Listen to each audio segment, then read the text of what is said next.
Welcome to Rays Sunday Baseball, brought to you all season long by Hyundai.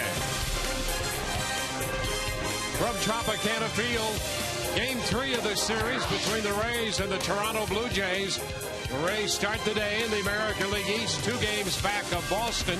And in the wild card chase, the Rays up by a half game over Oakland.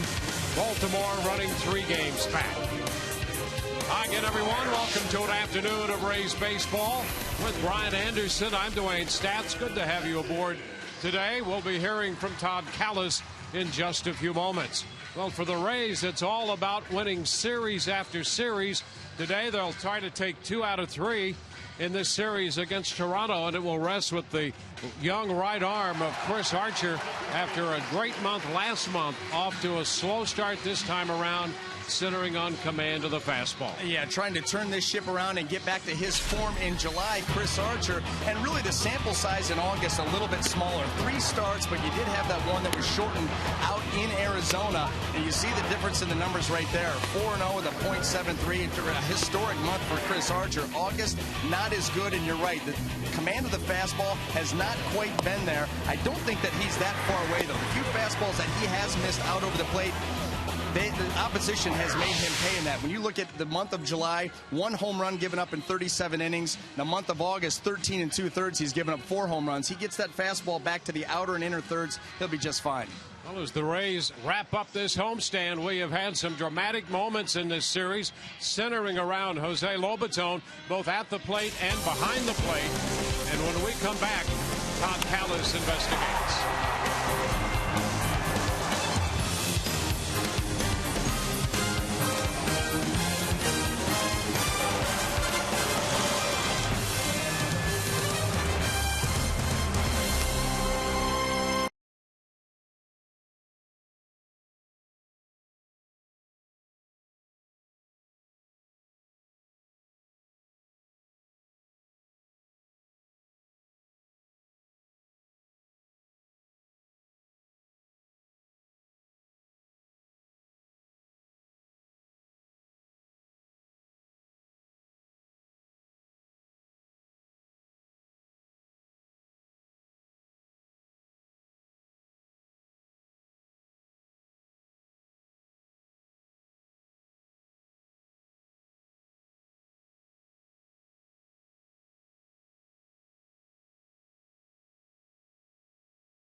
ready for the Toronto Blue Jays on this Sunday afternoon. It will be Chris Archer on the mound for the Rays. Todd Redmond, a local product, will be on the mound for the Toronto Blue Jays. Now, on Friday night's game, Jose Lobaton put on a clinic in how to block pitches. He's been working extensively with Rays coach Jamie Nelson on just that. You can see how he keeps everything right in front of him, very close to the dish, as Jeremy Hellickson bounced a couple of change-ups there.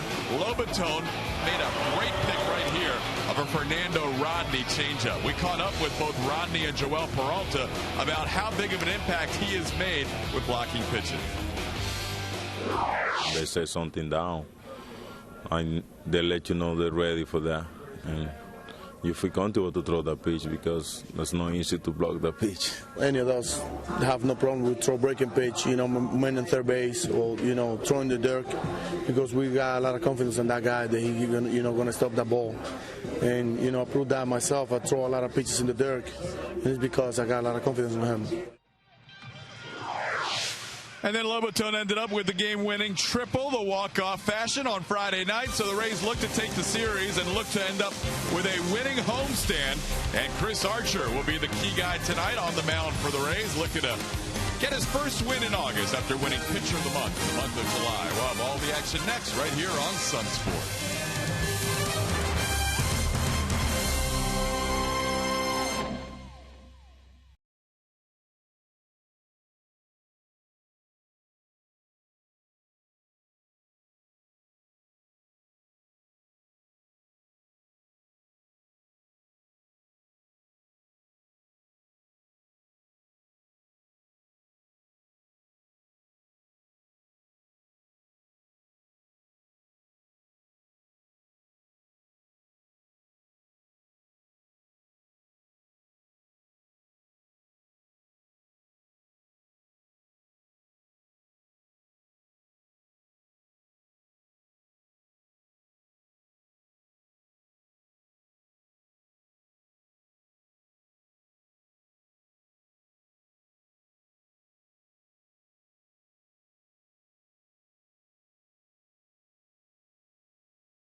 And the Blue Jays, 24-year-old Chris Archer will make the start, trying to pitch the Rays to a series victory.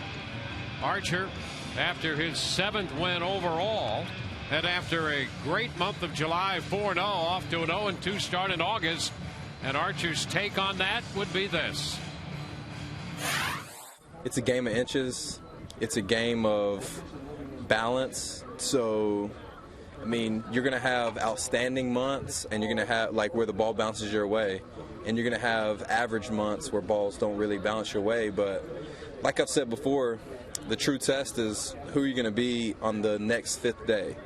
So I'm trying to go out there and do my job. That's it. My last game, 5 innings, 5 runs. Definitely not what I consider to be my job or pitching to my potential, but I'm always striving to reach my potential. So the next one is just going to be another fun game. Go out there and keep the team in it. The last and only time he has faced this Toronto Blue Jays ball club was during that stretch in July when he was so effective. Back on the 21st of July, he won his 3rd straight game, 7th strong innings against him, allowing just a run on 5 hits.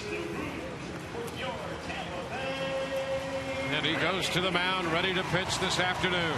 Now his season numbers brought to you by Coventry Healthcare of Florida. 2 complete games in his 14 starts. The key number today for Chris Archer is 6 or more innings pitched. When he's hit that number, the Rays are 7-1. When he has fallen short of that number, the Rays are 1-5. And this afternoon's lineup brought to you by Sweet Bay Supermarket. Toronto will have Anthony Gose leading off. Then Mike Arias and Jose Bautista in right field hitting third again. The cleanup hitter is the first baseman, Edwin Encarnacion. Adam Lynn, the DH. Brett Laurie at third base. Mark DeRosa at second. J.P. Arancibia will catch, and Kevin Pillar is in left, hitting ninth. Well, let's take a look at our Sunday afternoon Rays defense, brought to you by Gold and Diamond Source. In the outfield, left to right, Joyce, Fold, and Myers. Across the infield, third to first, Longoria, Escobar, Zobrist, and Loney. Jose Lobaton will be behind the plate.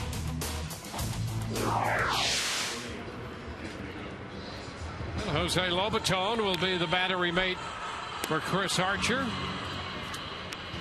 Rays wrapping up the homestand.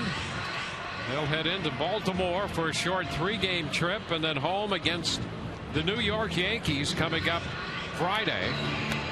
Friday, Saturday, Sunday against New York, and then the Los Angeles Angels come in on the next homestand. Joe Madden, the Rays skipper, in his 8th year. 2-time manager of the year. John Gibbons, the skipper in the opposing dugout, the manager of the Toronto Blue Jays, 2nd time around managing Toronto in what has been a disappointing and injury-filled year. Back there without Jose Reyes for the 2nd straight game. He was out earlier this year with the ankle injury, has a sore right knee. Missed last night and will miss this game today.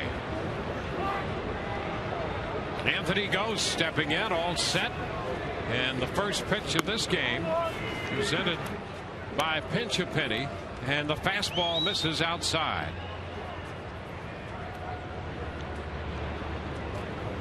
Gose 8 of 31 in a Blue Jays uniform this year. He's back up from the minor leagues a couple days ago. A 1-1 count. Another one. The Rays now have seen 3 different leadoff hitters for the Blue Jays in this series, all with speed. And again, you want to keep these guys off base before you get to the middle of that order. 2 balls and a strike. And that will be the one thing to look for from Chris Archer. When he was oh so good in July, fastball command was very, very good. You saw right there trying to go away with that fastball. He yanks it down and in. That's where a little bit of the struggles in August have stemmed from. Up the left side, that ball is foul outside the lines. Squares the count at 2-2. Yeah, his strike ratio with that 4-seam fastball in August, just a little over 50%. That's an issue for him. Yeah, and that's something that he needs to clean up, obviously. And I don't, really, he's not that far away from getting right back to being dominant. It's just a matter of commanding that pitch, because the 4-seam fastball should be the highest percentage of strikes that you throw. Occasionally, you're going to take it out of the zone on purpose. More times than not, you want to strike it. And he comes back, gets the swing and a miss on the slider, and strikes out Gose. Well, that's why it's so important. You pitch ahead, and then all of a sudden you can come with this pitch, and his slider is nasty. And that pitch right there, not exactly even in the location that he wanted, because the break is so late and so tight, Gose still misses it. And that's the interesting thing for him in the month of August, with his ability to get strikes. With his other pitches, he's actually above average. With a strike into his Stewart's with a fastball. And that's why it goes back that you can be above average, but yet not quite as effective. Why? Because the fastball is what's going to lead the way. You're not going to see a guy out there, I don't care how good the off-speed is, maybe Kershaw's curveball, but you just can't go out and keep pumping one off-speed pitch after another. They have to be set up with the heater. Well, look at this as we take a look at the Toyota trend there, July and August, and that fastball rate way down. More strikes with the slider in August than last month, but the fastball rate is the one that's the problem for him. And even some of the strikes have been balls that have been out over the plate and have been hit, you know, extra base hits, home runs. He's given up 4 home runs in 13 2/3 in August. I guess 14 innings now, and only 1 given up in July in 37 innings.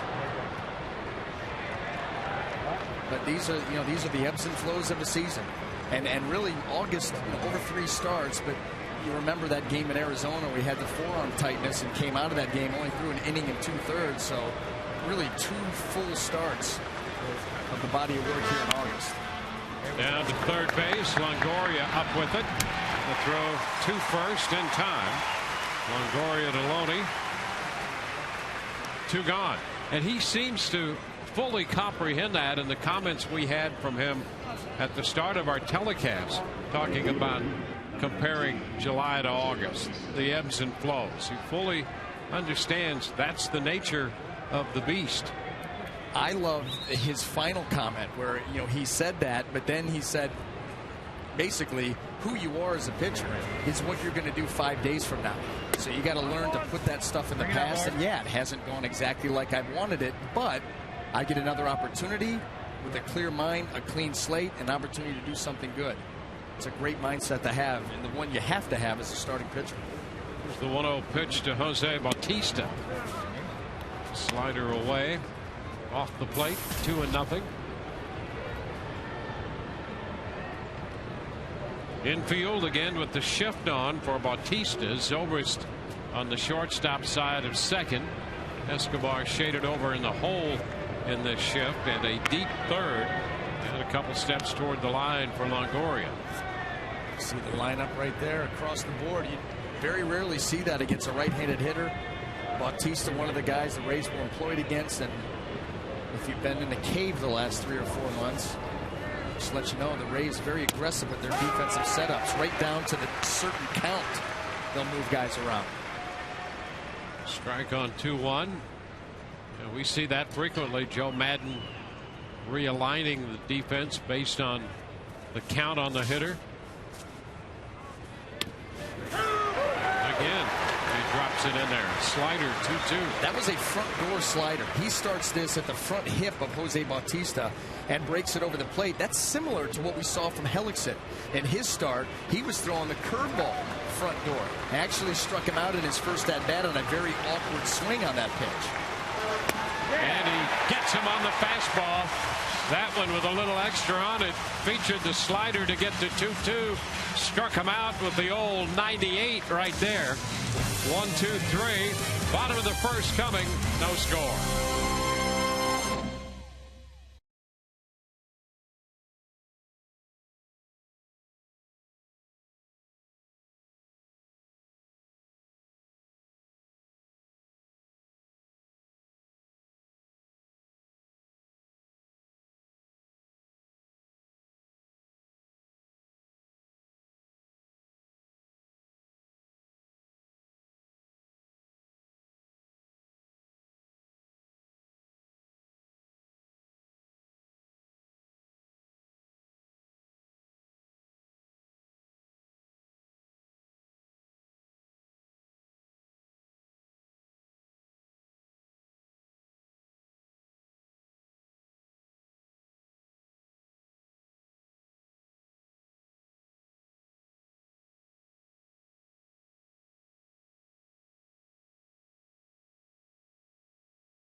we go to the bottom of the first inning, the Rays coming in to hit.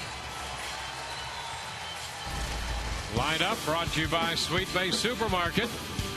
Ben Zobrist, Matt Joyce, and Evan Longoria. Will Myers in right field hitting cleanup. Then James Loney and Yulel Escobar. The DH Kelly Johnson. Jose Lobaton catches. Sam Fold in center. Bats ninth. Well, local boy returns home at the highest level to make his 7th start of the season. Right-hander Todd Redmond in his limited season numbers. Brought to you by Coventry Healthcare of Florida. First pitch to Ben Zobrist, a bit outside. Ben hitting .275.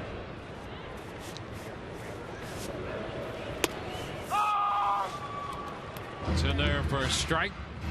You can see Todd Redmond got a strong build, and he's got that lower arm angle where he kind of slings the ball in there. And he's not afraid to pitch up. And you know, listen, if you can pitch up effectively, the guys are, a lot of times guys are looking for the ball down. They'd like to have a ball up. If you can pitch just above the swing, you can have a lot of success. And that arm angle helps too, because there's a little bit of deception with that arm. A little bit lower arm, ride the ball up a little bit, get a lot of pop-ups and swing throughs. 2 balls, 2 strikes to Ben. Shot back into center field. Ghost will have to go back in front of the track to make the catch. Couple steps from the track. He hauls it in for the out. Well, let's take a look at the Blue Jay defense as it lines up this afternoon. Brought to you by Gold and Diamond Source. In the outfield, left to right, Pilar, Ghost, and Bautista. Across the infield, third to first, Lori, Izturis, De Rosa, and Encarnacion. J.P. Arancibia will be behind the plate.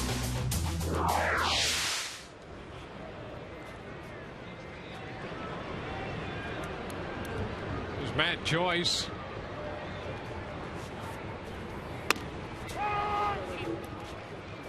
Pitch is a strike.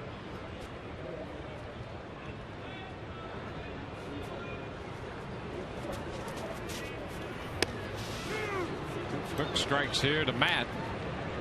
Last time the Rays had a St. Petersburg-born pitcher face them in a starting role, it was against the Blue Jays as well. 1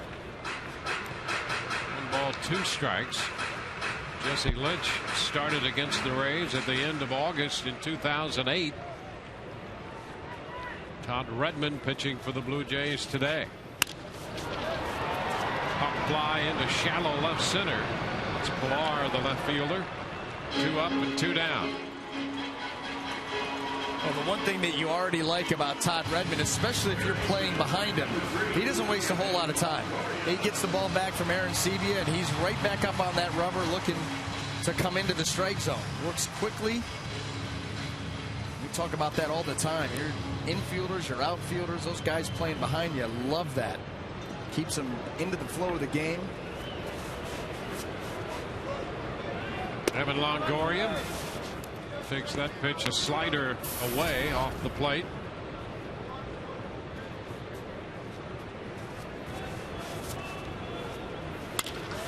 Fly ball hit deep into right. Bautista's going to go to the wall. He'll leap, and that ball is gone. An opposite field home run for Evan Longoria.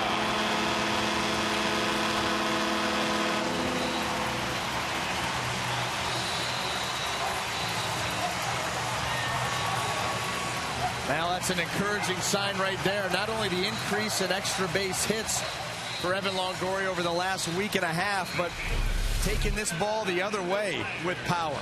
That ball stayed middle, somewhat down, and Evan gets down and through it. Lifts that ball right out of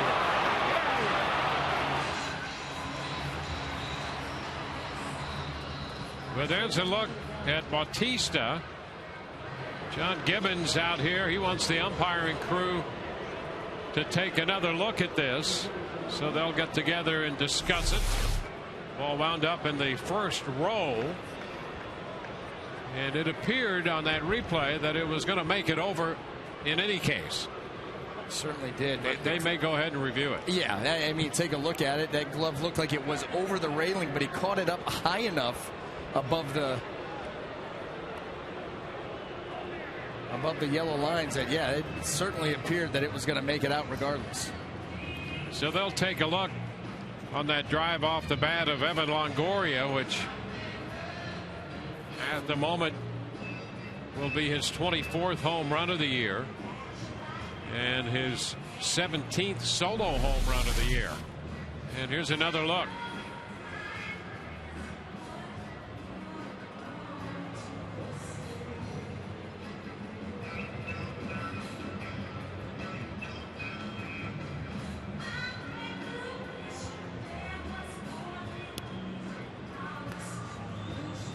Yeah, it would have been close, but I don't think there's enough there to overturn it. Well, it has to be definitive, and that's going to be the issue, I think.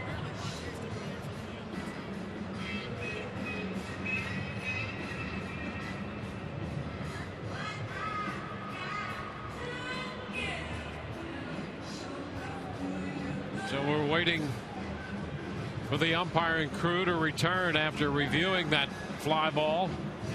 A home run to right center field.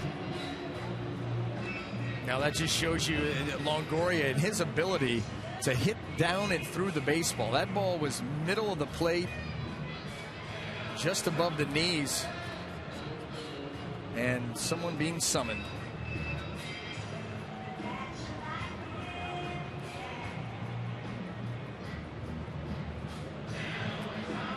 I think he's under review. Well, you know, here's the other thing. The longer these reviews go, if you're the pitcher out there, put yourself, BA, in that spot now. Yeah, it's annoying.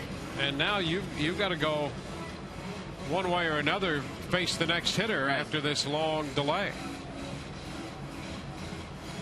Yeah, and if you're Todd Redmond, you're obviously expecting the worst, and that's exactly what we thought. Jerry Lane, the crew chief, signaling that it is a home run.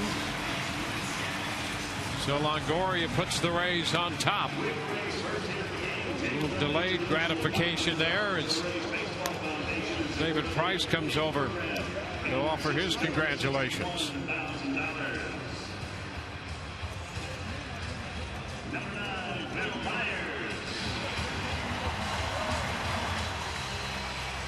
So the Rays have a 1-0 lead, and here is Will Myers.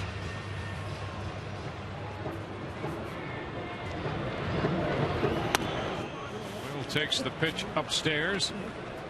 Fastball in around 91, and that's about where Redmond pitches with his velocity. 90, 91. 2-0. He is mainly, against the right-handed hitters, he is mainly just fastball and slider. Tries to sweep the slider and move the fastball around the zone, out overpowering guys. You see it right there, even dropping that arm angle just a little bit further down. 3-0 the count to Myers. Well, back in right field. Madden has had him in the DH role the last few games. That's a strike.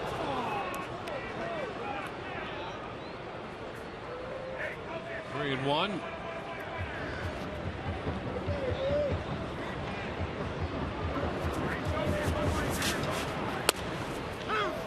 Right back with the fastball for strike two, and the count is full.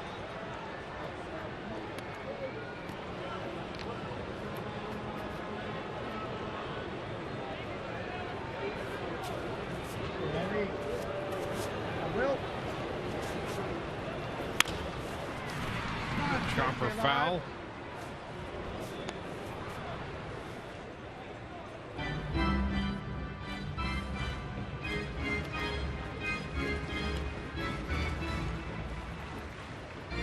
Redmond got Zobrist on a fly ball to center. Joyce hit the fly ball to left before Longoria hit one out, and there's a cut and a miss.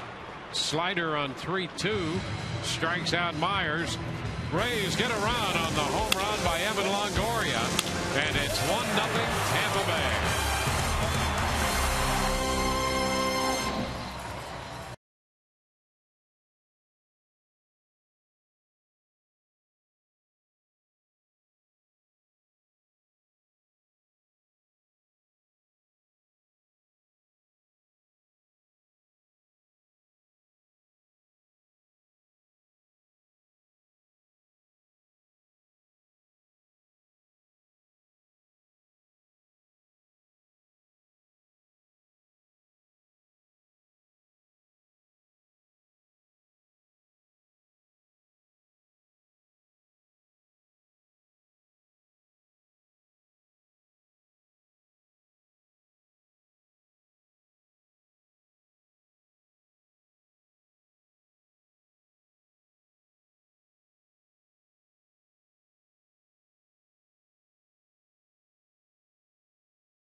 A home run that was contested, and the Rays fan who caught that ball has returned after it was deemed a home run indeed, and he's really digging his return to his seat out there in right center field, isn't he? His backyard? I was thinking the same thing, Dwayne. I was thinking the same thing. So it's good to see he's back in there and ready to enjoy the rest of the game. And explaining, and right there, he was under review as the play was being under review. If they come back double, guess what? He's not digging going home right now. Edwin Encarnacion. And he fouls this one, deflecting off Lobaton. Off the mask. And we're seeing cases of catchers taking shots off the mask, leading to concussions now. Jose Lobaton does not have that hockey style mask. That's the old school mask over the helmet. That's a direct shot right back to Lobaton's mask. Nice to see Hunter Wendelstedt immediately asking Jose Lobaton if he's okay. He got his bell rung. Ron Porterfield, the head trainer for the Rays, out there to make sure Lobaton is all right.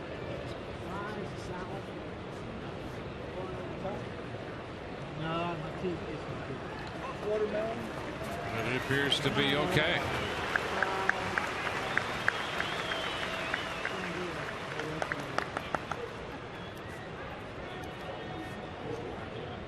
So it's a strike to count to Encarnacion. Our investigative reporter Todd Callis has more to add to that. There's the bouncing ball foul. Todd, what is the first question that they ask as soon as they come out to check, make sure everything's okay? A lot of people, you ask what city are you in, what day of the week it is. I think with Lobaton, it's what's your favorite flavor of ice cream? That's just an automatic response, though. All of them. I mean, is that not the Rays way? Of course. Well, how many fingers? What city? What's your favorite flavor of ice cream, man? Yeah. Yep. It's so perfect. What's your favorite shirt that makes you look hot? There's a foul ball. You're going to see it this afternoon, D-Wade. You are going to see it this afternoon. Wow, okay. Yeah. You just know that what I'm sporting today gets it done. Okay. I can't wait to get on that plane and see the entry you make. We'll all be digging it. Pitch is down. 2-2 now to Encarnacion. Adam Lind will be next, and Brett Lawrie hits third.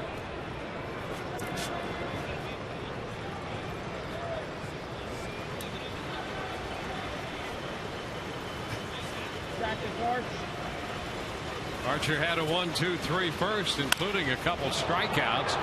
Encarnacion lifts a fly ball to right. Myers will have room, and a step on the track makes the catch. Boy, these guys, Bautista and Encarnacion in particular, in the middle of this lineup, they're so strong, and the fly balls they hit and the line drives they hit are sometimes supersonic.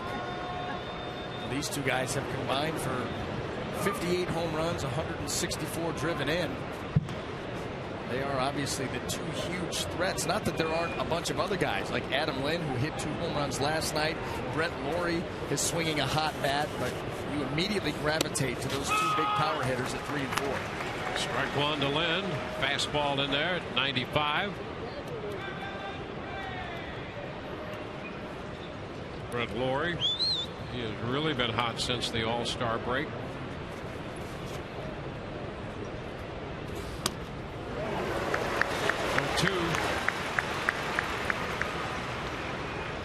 That's tough for any hitter to catch up to, and I would not be surprised if Chris Archer doesn't try to throw that same pitch and maybe bring it up another couple of inches.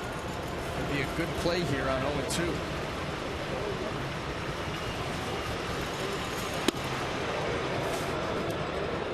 Not around his feet. Fastball. It's a ball and 2 strikes. And that's not a bad play either. You know, move a guy's feet, let him know you're going to come in off the plate for effect. Pitching in is not always just about pitching in for strikes. It's pitching in to let them know that plate is yours. takes the fastball. Strike 3 at 96. That was a beautiful sequence of pitches by Chris Archer. The 0-2 fastball in off, goes right back out away and paints.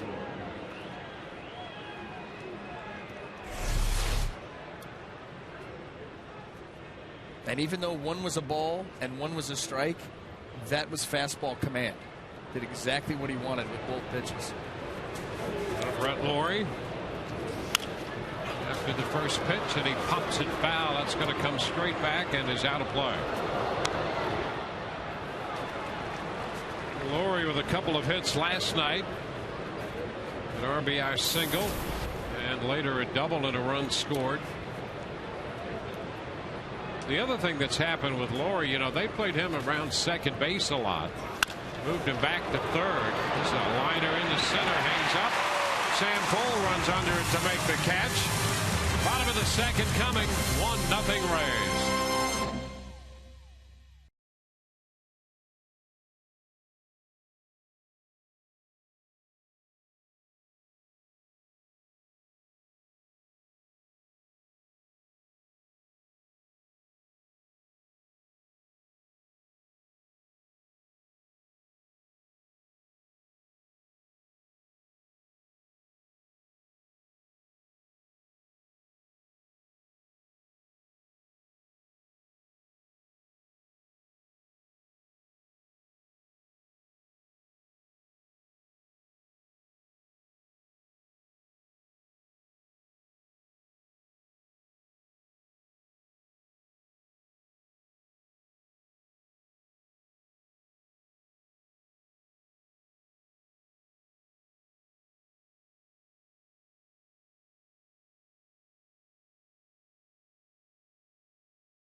And they won 3 and lost 2 on the 6-gamer, winning 2 out of 3 from Seattle and dividing the first 2 games with the Blue Jays at 1-1.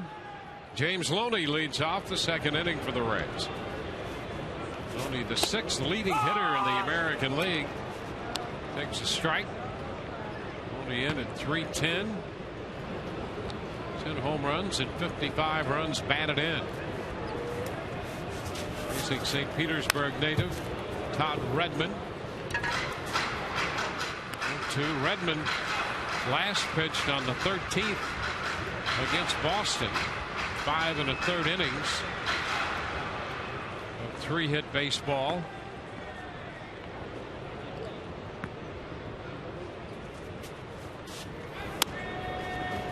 Ball, 2 strikes. And it's been a mixed bag with Redmond. You know, he's in his 6 starts, he's given up 3 earned runs or fewer in all 6. That's good. The bad part is in the 6 starts, he's averaging just under 5 innings per start.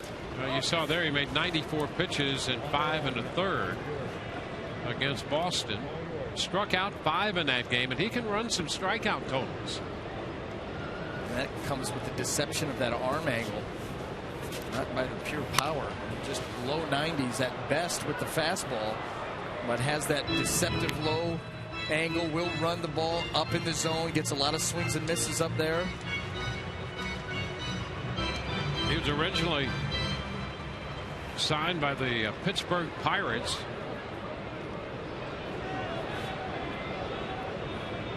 Pitched for St. Petersburg College. In fact, in 05, he had a great year for them. High popper foul. And Loney is out number 1. Lawrie handles that. He pitched St. Pete College to Florida State's Junior College Championship, onto the Junior College World Series. Well, here is a hitter, what you're getting to look at. Redmond on the far first base side, and then that arm slot, a low 3/4. Got Loney on the slider. Yeah, he moved over there. Derek Botello, who pitched in the big leagues for a while and was a minor league pitching coach in the Braves system, moved him to that side of the rubber. Chop to short. Escobar is out. Esteuras to Encarnacion. So that's the second out in the game today and all season long. Tires Plus donates $100 to the Pediatric Cancer Foundation for every Tampa Bay Rays home run televised on Sun Sports.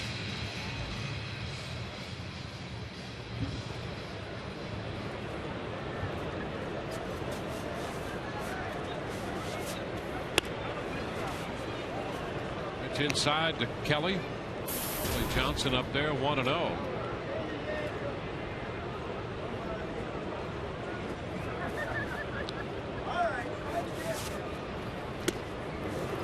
Redmond Pirates organization, and then the Atlanta system. Cincinnati made an appearance with the Reds last year. Was claimed off waivers by Baltimore, and then the Blue Jays grabbed him on the waiver list. High pop up right side, back of the mound, and Laurie makes the catch just on the second base side of the middle of the diamond. 1-2-3, go the Rays. 1-0 through 2.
Sports brought to you by Just for Men Mustache and Beard, by Toyota, let's go places, by Coventry Healthcare, coverage so you can keep living the life you want. Go live, we've got you covered. And by your Gulf Coast Honda dealers. Visit your Honda dealer for great lease and finance deals on fuel efficient Hondas. Going the Rays tank here at Tropicana Field this afternoon, wrapping up the homestand. Rays will be headed off to Baltimore, opening a 3-game series there tomorrow, and back home next weekend with New York, with the Yankees coming in. Mark DeRosa to open the third against Archer. Aaron Sebia and Pilar will follow. The right side out of play.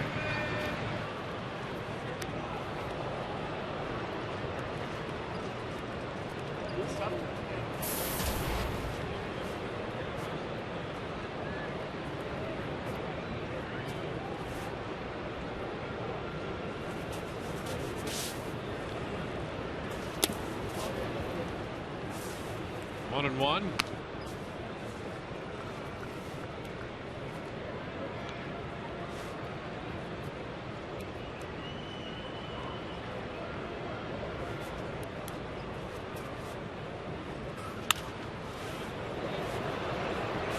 Slider fouled out of play, and the count is 1-2. And you can see Chris Archer there as he got the ball back from Lobaton. Kind of a snap of the glove. Was not a big fan of where that slider ended up, but for the most part we've seen him either on his spot, or if he is missing, he's missing to the extremes, missing to the good part of the plate.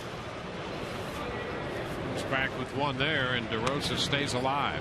That's what this game encompasses right there, is being able to make quick on-the-fly adjustments.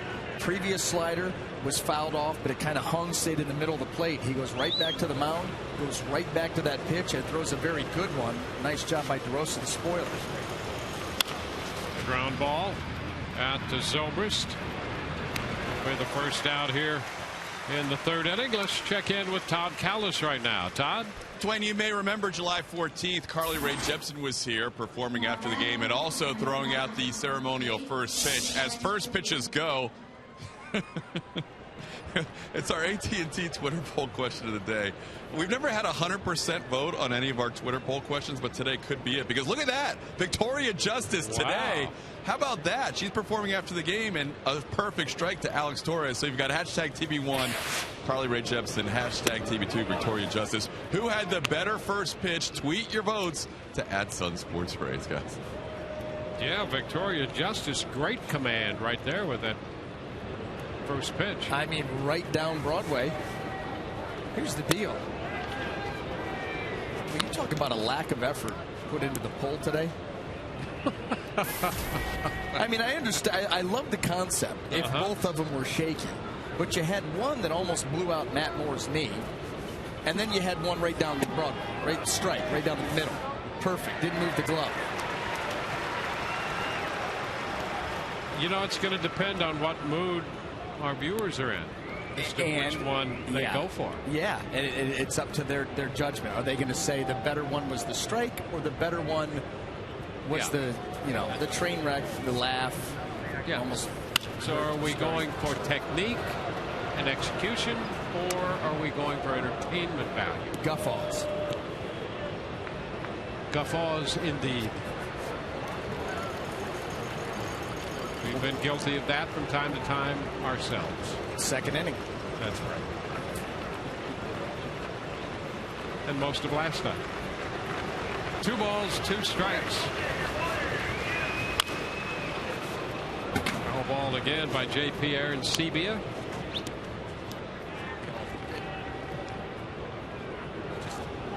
Rays with a 1-0 lead on the first inning home run by Evan Longoria.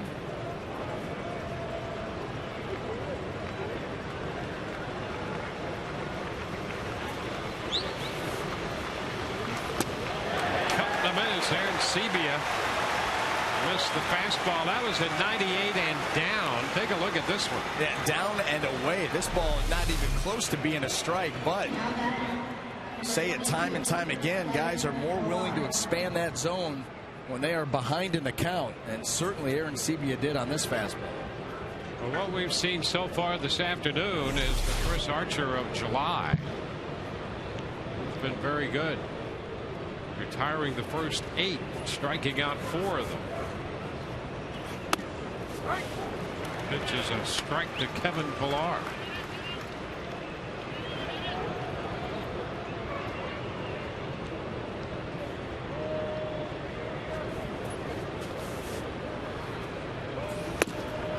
Wave and a miss. Cut on the fastball. 0-2.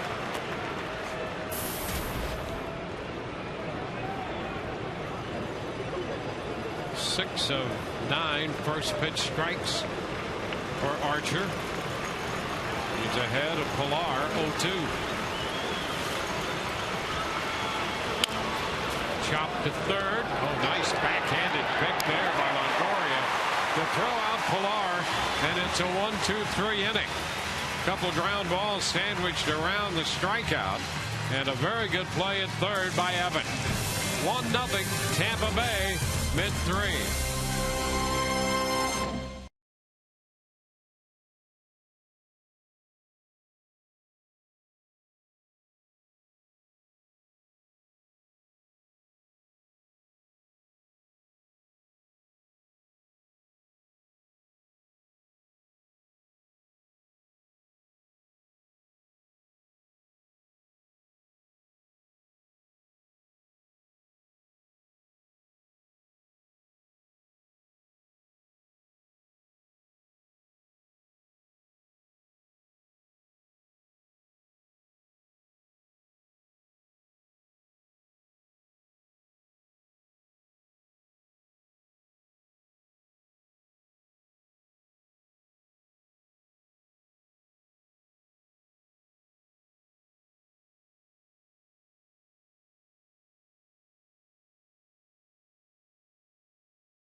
The game today available in Spanish via SAP.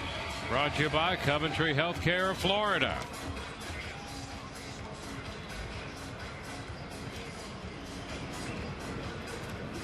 Mark in the Park continues this afternoon. Rays and the Blue Jays. And Jose Lobaton leads it off. Checks on the first pitch. Ball, no strikes.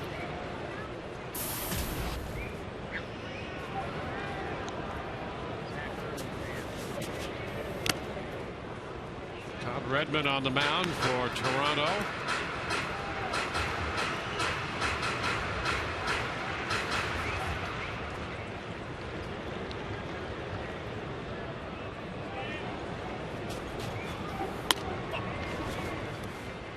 Two balls and a strike. I'll tell you what, Todd Redmond had been pretty straightforward with his approach. A lot of fastballs, occasional slider. He's thrown a changeup or two at most. He has gone right after this lineup, right out of the gate, and that's really been his MO. Strike thrower. Yeah, and you know what? If you're running zone consistently, you get calls like he just got right there. That 2-1 fastball was well off the plate. No, here you go. And Lobaton is out on strikes on a sharp breaking slider. Both his strikeouts have come on the slider today. Just a reminder, as you enjoy a cold one, to look forward to Miller Time later in today's game, brought to you by Miller Lite.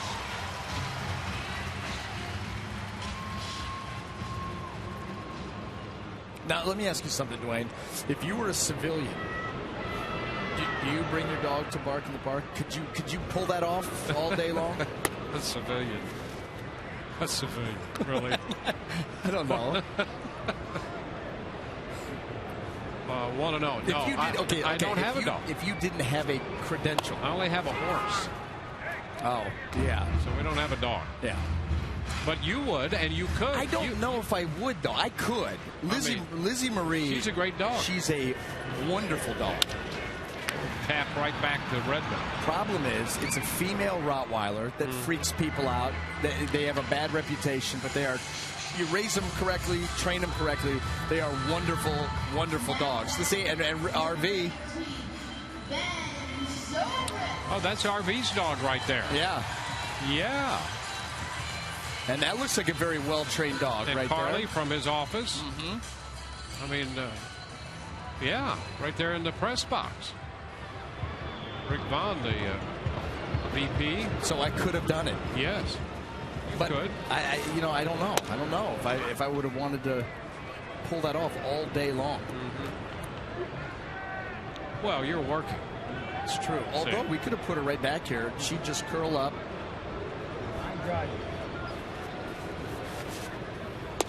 She could have gotten her job on the crew. She could have been a stage manager today. Wow, really? Well, now you've hurt somebody's feelings. He's coming, and he's coming for me. That's right. After this out. He's no longer curled up back there. There you go, making friends again. Listen, our stage manager, Chris Garcia, is the lead singer for Kill Switch Engage. Yeah. Have you ever? He is. It's a true doppelganger. Spitting image. Well, Zobrist out on strikes. A couple of sliders here. And 2 strikeouts in the inning. We're headed into the 4th. It's 1-0 Rays.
1-0. It is Sunday Rays baseball presented by Hyundai. We're sitting here in the section where a lot of the Blue Jays family is with the parents of Todd Redmond. We have Christy Redmond, Dick Redmond. You guys used to be season ticket holders here, right? We absolutely were, right from day one. Dick, this must be amazing. He went to Northside Christian and then St. Pete Junior College to watch him pitching here in Tropicana Field. Great. I tell you what, it's a dream come true. It's been a long haul, but we're enjoying it all the way. I see the Blue Jays hat there. It must be strange to be a former Devil Rays season ticket holder coming in with the visitors. That's what they said. I have to wear my hat on backwards and go Rays on the back and try to win the front. Anthony Goes leads off with a base hit. How have you been in terms of nerves watching him today? You know, actually better than I thought. I thought I was going to have to go behind the scenes and hide for a while till he got through a few, but he's done well, and I'm just thrilled for him. Yeah, Todd Redmond making the start today against the Rays. Former season ticket holders here, Christy and Dick Redmond. How many people are out here watching? It's all family right here behind us. All family. There was someone that walked by, another family.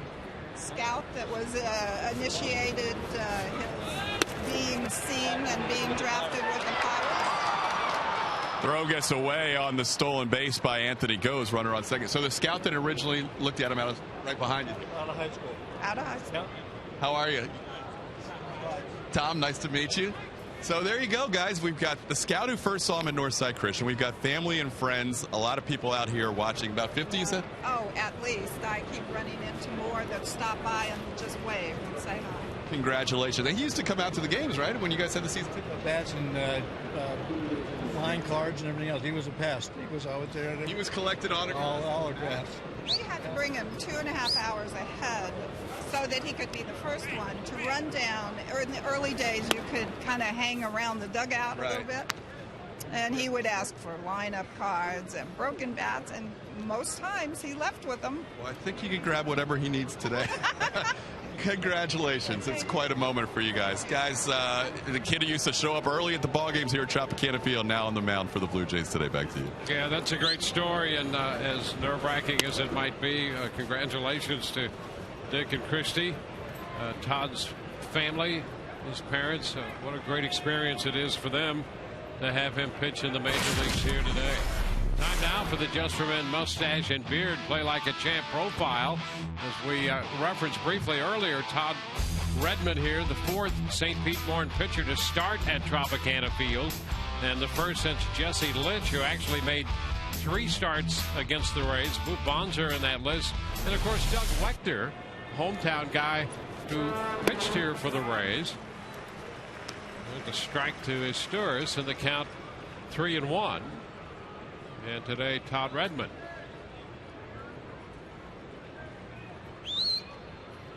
Rays got a run off him in the first on the Longoria home run. A 1-0 game in the fourth. Isturis lifts a fly to short left, and Joyce is there making the catch. That's the first out, with Ghost remaining at second base. And that'll be the interesting thing going forward with the Rays hitters now, coming through the lineup for the second time. 2 things at play here. Number one, that's really in the short, I guess, sample size of innings this year for Redmond. That's where he has struggled mightily, his second time through the lineup. And for the Rays, it gives these guys another opportunity. They've seen him one time. They've seen the odd arm angle, not the odd arm angle, but the a little bit lower of an arm angle that you typically see from a starter. They've been able to see the release point. Now they get another look at him and see if they can't turn that into some more opportunities. Jose Bautista. That pitch runs inside a fastball. Archer used the slider early in the count to Bautista in the first. Took it to 2-2 and then struck him out with a fastball at 98.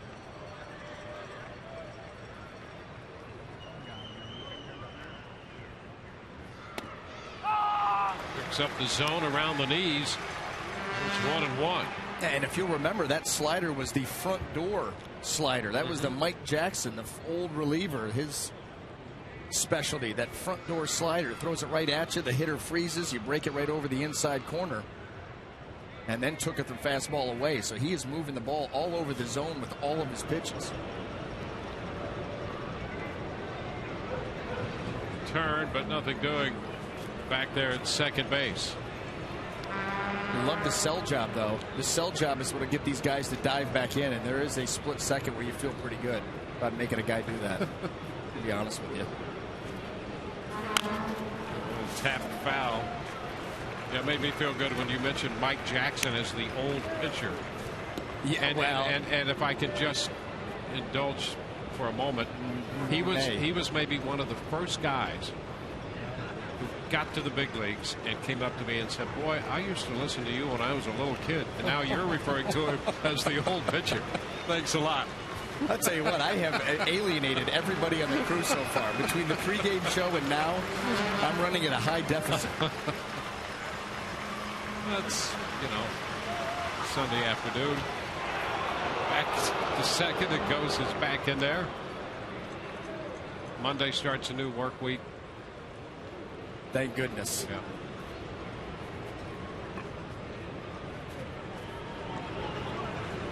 A ball, 2 strikes the count on Jose Bautista.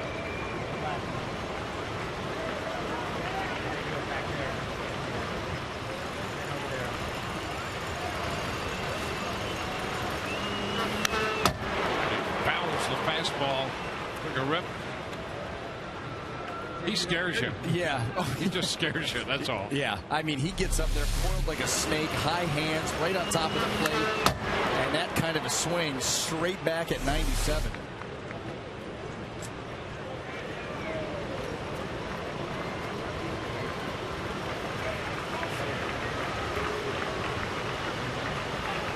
Step back again by Archer. The Rays with the shift have Zobrist back of second base, a little bit to the shortstop side. No, Arch finishes guy off. And you got to keep him a little bit closer to second base than maybe normal, because he's got to be able to hold Anthony Gose on, not let him get a huge lead and be able to swipe third. Came in with a slider there as he fouled it. Yeah, that's obviously part of the Rays' game plan against Jose Bautista, is the front door breaking ball. Saw Jeremy Hellickson do it a couple of times. That's now the second time that Archer has done it to him. And it's just another look. When he sees a ball coming into him, 99% of the time it's going to be a fastball. So now you give him just something else to think about that is on that side of the plate. Curveball, Archer, curveball. Turn again. Now, we have seen everything from Chris Archer trying to keep Ghost close in second. We saw the fake, just a regular move to second base with no throw, a move to second with a throw, an inside move, a step off with an inside fake. He has emptied the arsenal. Unless he's more creative than we think. Just a little piece of that one. Slider again.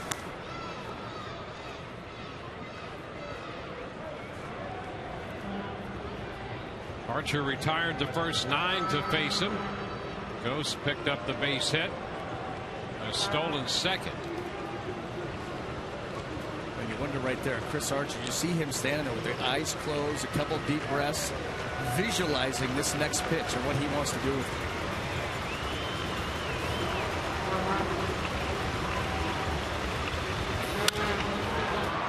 It's lifted into center.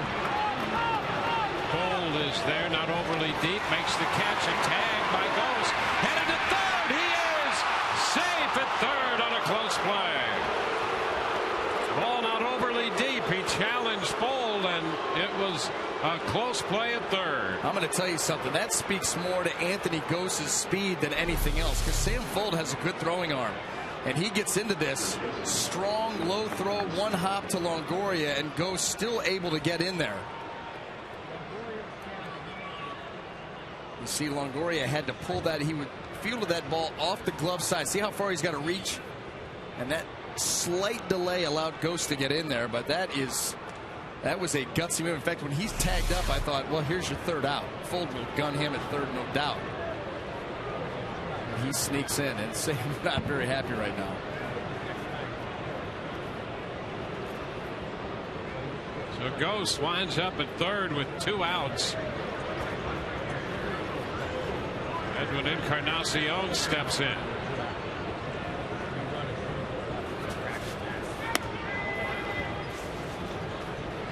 takes the ball.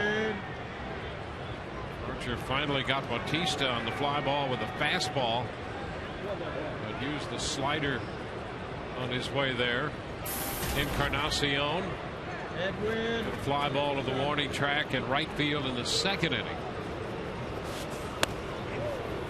Takes this fastball upstairs. 2-0 the count on Edwin Encarnacion.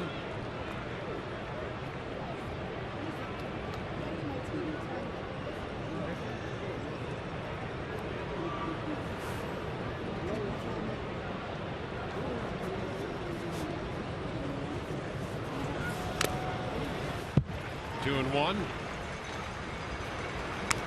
Ball game in the fourth inning. Goes the only base runner so far for Toronto. Single, a steal of second, and a move to third on the fly ball. He's there with 2 outs.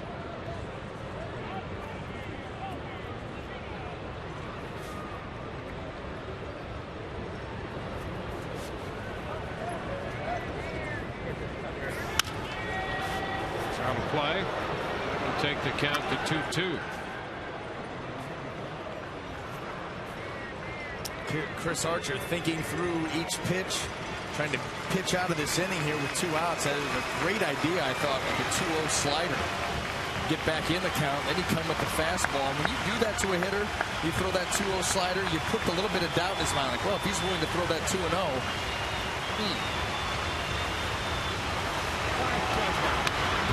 Fouls the fastball back right there. Well, that's even in this month where he's had a little difficulty. We talked about the strikes he's getting with various pitches.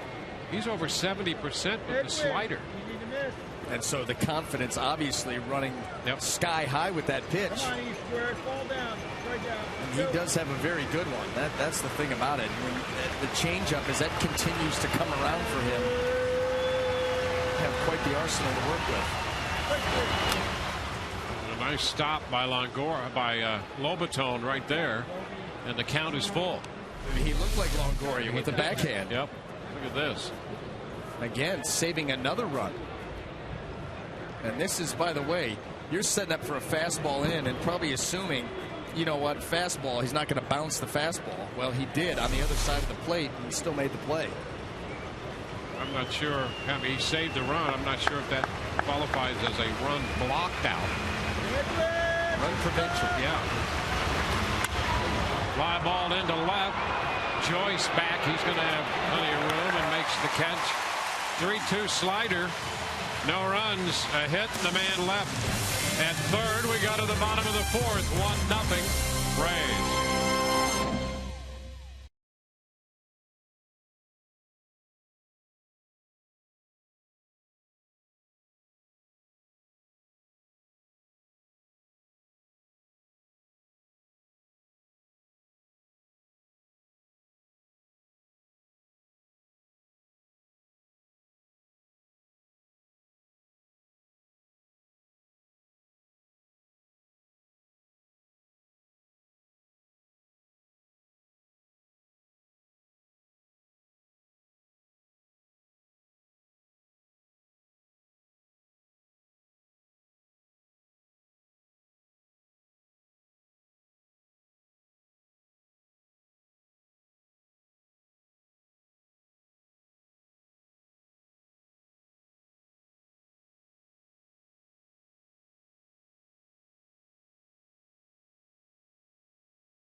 Plays in center field all season long, and the Rays are hopeful of his quick return and that by Sunday, August 25th, he'll be using his superpowers to battle the Yankees with kids 14 and under getting an action figure of Desmond's alter ego, Jennings the Jet, presented by Remax while supplies last. For tickets, visit RaysBaseball.com. Matt Joyce leads off, looks at a fastball away off the plate. 1-0. Todd Redmond, the right-hander on the hill for Toronto. Joyce, Longoria, and Myers due up. It's an off-speed pitch that missed away. 2-0. There's Evan on deck. It's the difference in this game right now with a first-inning home run. 2-1.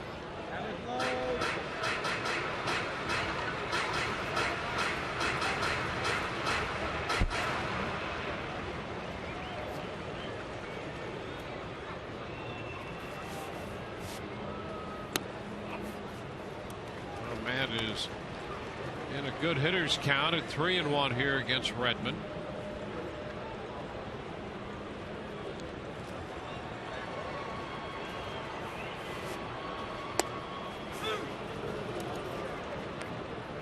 Count. Redmond pitched for the U.S. team in the World Cup tournament in Europe a few years ago. It turned out to be the ace of Team USA. 3-2, lifted into right. Bautista gloves it. That's the first out in the Rays' half of the fourth. And Evan Longoria stepping into the batter's box. Evan now with 24 home runs and 65 runs batted in. Home run he hit in the first inning was his 17th off right-handed pitching. Lines it into left. That's going to drop. Hit it back toward the corner, rolling to the wall. And Evans on his way to second with a double. The Rays have 2 hits and Longoria has both of them. Now Evan up there ready to hit off Redmond. A home run to first at bat. Gets a hanging slider right here. That ball just spins out over the plate. No sweep to it. No real depth to it. Puts a nice swing on it. Again, another extra base hit. And these are starting to come back for Evan in droves. And that is a great sign for this offense. 31 doubles on the year to go with those 24 home runs. Will Myers.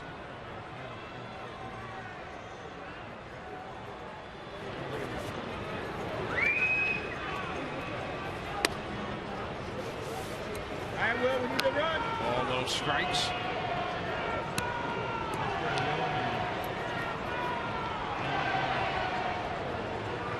Redmond now 48 pitches in this game.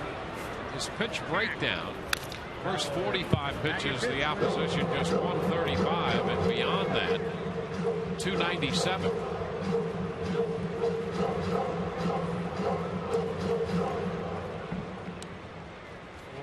Now with the 1-1 count on Myers. Will went 0 for 4 in last night's game, looking for his first hit in this series.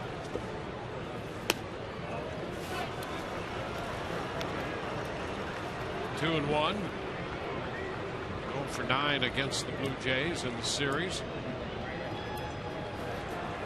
And after the final game of the series against the Mariners when he drove in 4 runs here Thursday night in the 7-1 victory over Seattle. Takes a big cut right there and a pretty good pitch to hit. Yeah, and that's what we've seen.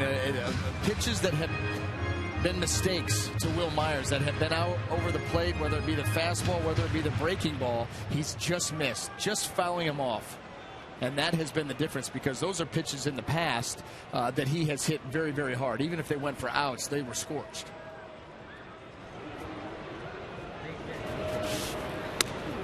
Full count.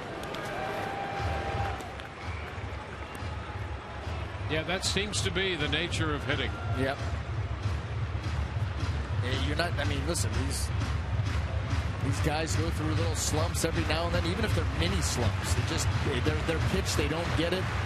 And then what ends up happening is with 2 strikes, they start to expand the zone a little bit. They come out of their comfort zone, swinging pitches they normally don't.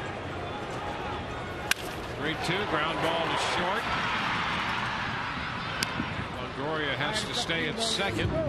Myers is out, short to first. The thing about Will Myers, though, you spend any time talking to him, you listen to him talk about his approach to the game, you know that that's not something that's going to get him down. He's always looking for the next at-bat, not going to get down on himself. Sure, you get frustrated, but he knows here, another 30, 40 minutes, hopefully sooner, he's going to get another opportunity. He has to be ready to go. It's definitely an adjustment, though, here at this level as he starts to make his way through the league for the second time. Teams get another look at him. They're going to start to tweak that game plan against him.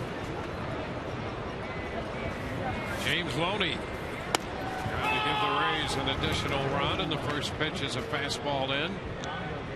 This is a guy right here who the game plans against him during the course of this season have been tweaked and altered as the season went along, but James Loney, for the most part, has had an answer all along the way. Yeah, he's been pretty amazing. He still hits the ball on a line more than any other hitter.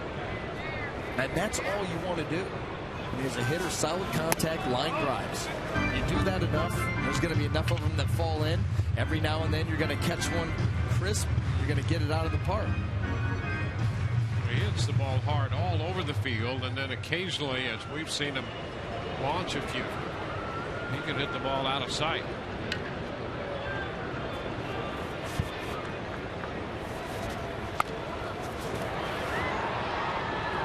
Two strikes. Slider foul back. And even a guy like Loney, who's been so good on that pitch, he identified that as a fastball and got the slider, fouled it away. And now he'll go with his 2-strike approach. He really does a nice job of putting the ball in play. As Joe Madden has been a priority this year. Move the baseball, put it in play, give yourself a chance. Foul back. Another look at another pitch.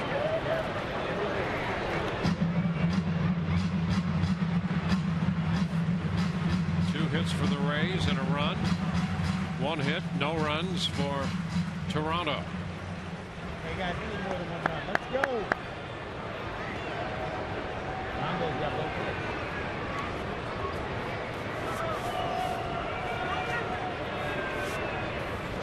Ground ball headed toward the middle, but Historis is there back of the bag. Throws out Loney. The Rays leave. Longoria on second. We're headed into the 5th. It's 1-0 Tampa Bay.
to share with you guys. He has an 11-year-old super fan on Twitter. His name is Parker Cadasio. Well, Parker's parents on Friday surprised him with a visit to the Trop to see David here playing at home. Obviously didn't get to see him play, but saw him behind the scenes for the first time.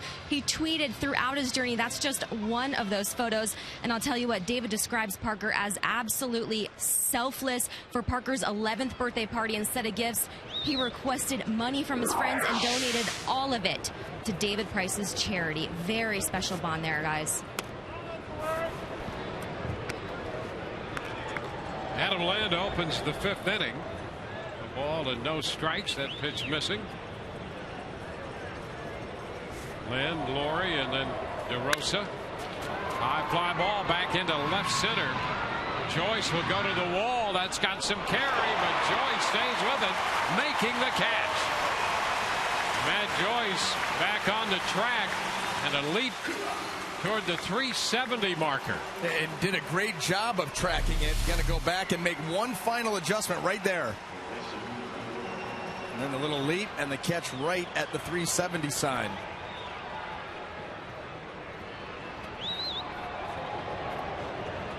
Take a look at Archer. Happy he doesn't have to go back up third.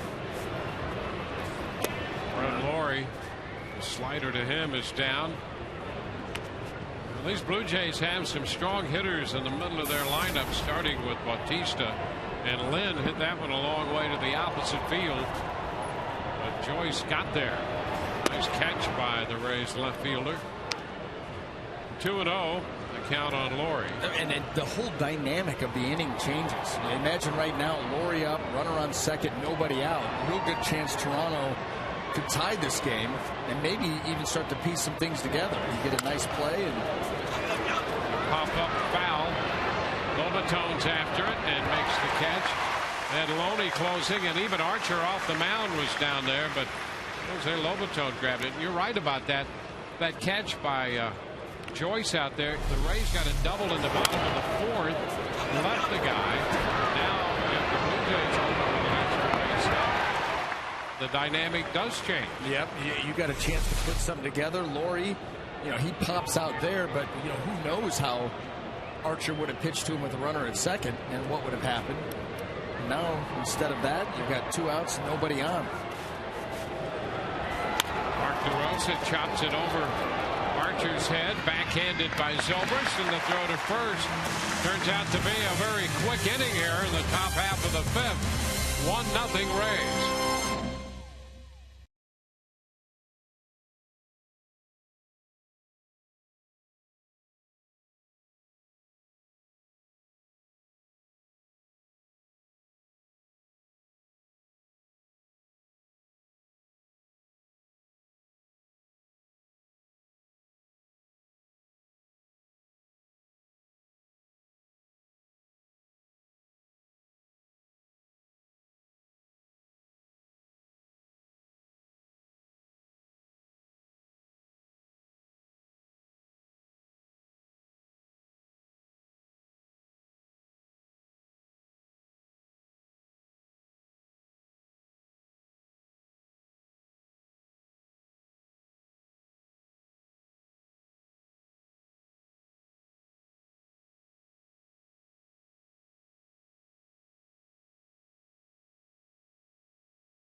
On Sun Sports is brought to you by Checkers, Feast On, and by Hyundai. New thinking, new possibilities.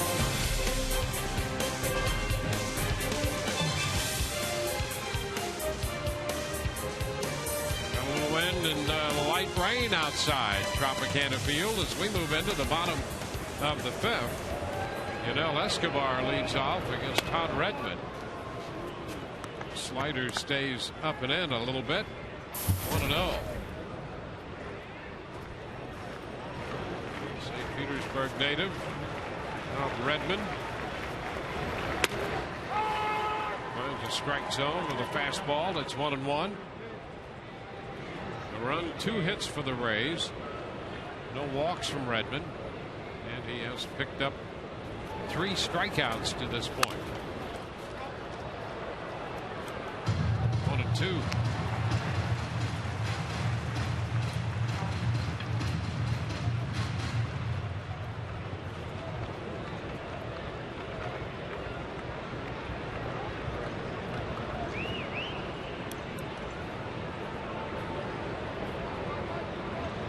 Escobar. 7th start of the year for Redmond in a Blue Jays uniform. A couple of relief appearances. And his first appearance ever against the Rays. A little different look on that fastball on the delivery from Redmond there to Escobar.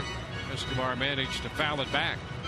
Well, that was one where the arm angle comes down a little bit. The elevation on the fastball goes up. Had a lot of success with that pitch. Fly ball lifted toward left center field. On the run is Gose, and he got there and could not hold it.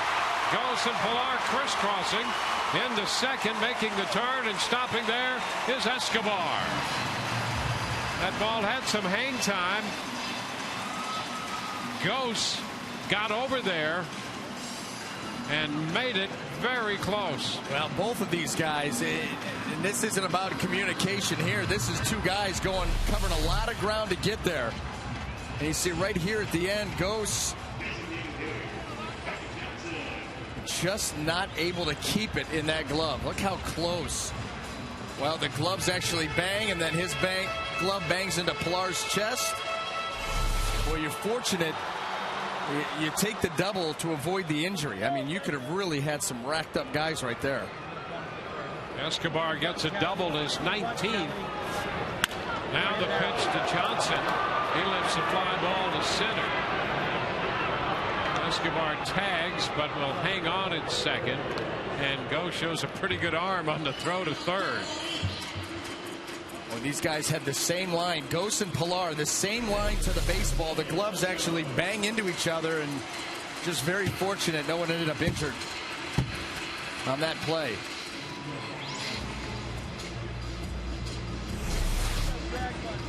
Almost knocked the glove off the hand of Gose as the ball popped loose. It knocked his bill straight on his hat.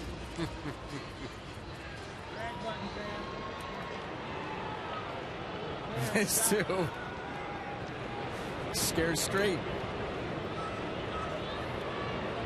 So here is Lobaton. Yes. There's a strike over the inside part of the plate. Lobaton up with a chance to add to this lead. It's a 1-0 ball game right now. Lobaton, the Rays hero here Friday night, with a walk-off triple that scored Escobar. Escobar at second base in the 5th inning of this game.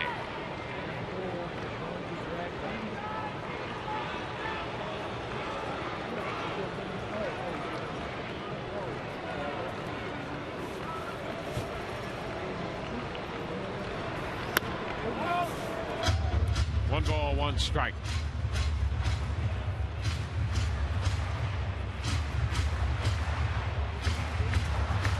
Lobaton starting today hitting .298 with men in scoring position.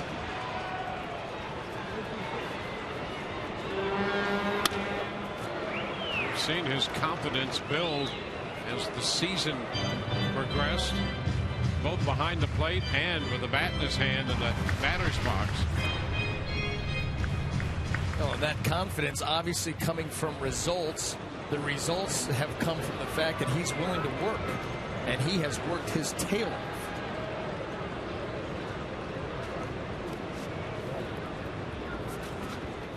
Jamie Nelson has had a lot to do with that, both behind the plate and with his hitting.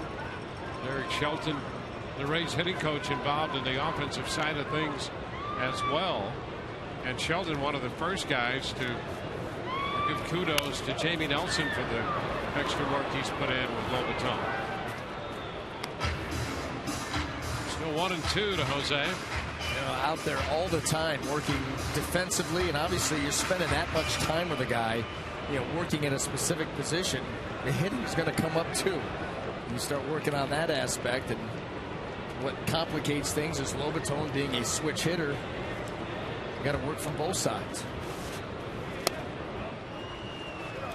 2 balls and 2 strikes out. As if being a catcher and taking care of a pitching staff wouldn't be enough to have on your mind. You're going to be a switch hitter too and have to handle 2 different hitters in your mind.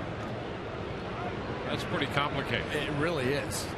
A lot of work all around, and then the time that you do get to spend in the cage, you got to split that up. Pitch is fouled back. And a lot of guys too, most switch hitters have a different swing from both sides. I mean, you'll read some scout reports on some guy left-handed, he's a low ball hitter, likes it middle in. Right-handed, he's an up hitter out over the plate, wants it elevated. I mean, 2 different guys. That's right. On top of that, he's got a newborn child in the house, so why not? It's the more the merrier. Swing and a miss. So Lobaton is out on strikes. Escobar with a leadoff double, still out there at second base. And Sam Fold is on his way to the plate. Rays have an exciting new ticket offer. Purchase 4 more full-price tickets to any game on RaysBaseball.com and receive 10% off. The offer applies to any seating category. Available online only. Some restrictions apply. So grab your friends and save. For tickets and more information, visit RaysBaseball.com. Sam Fold lines it into center, but it will stay up as Ghost makes the catch. And the Rays leave Escobar on base. Through 5, 1-0 Tampa Bay.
Homestand with a start against the Seattle Mariners only lasted 1 batter into the 6th.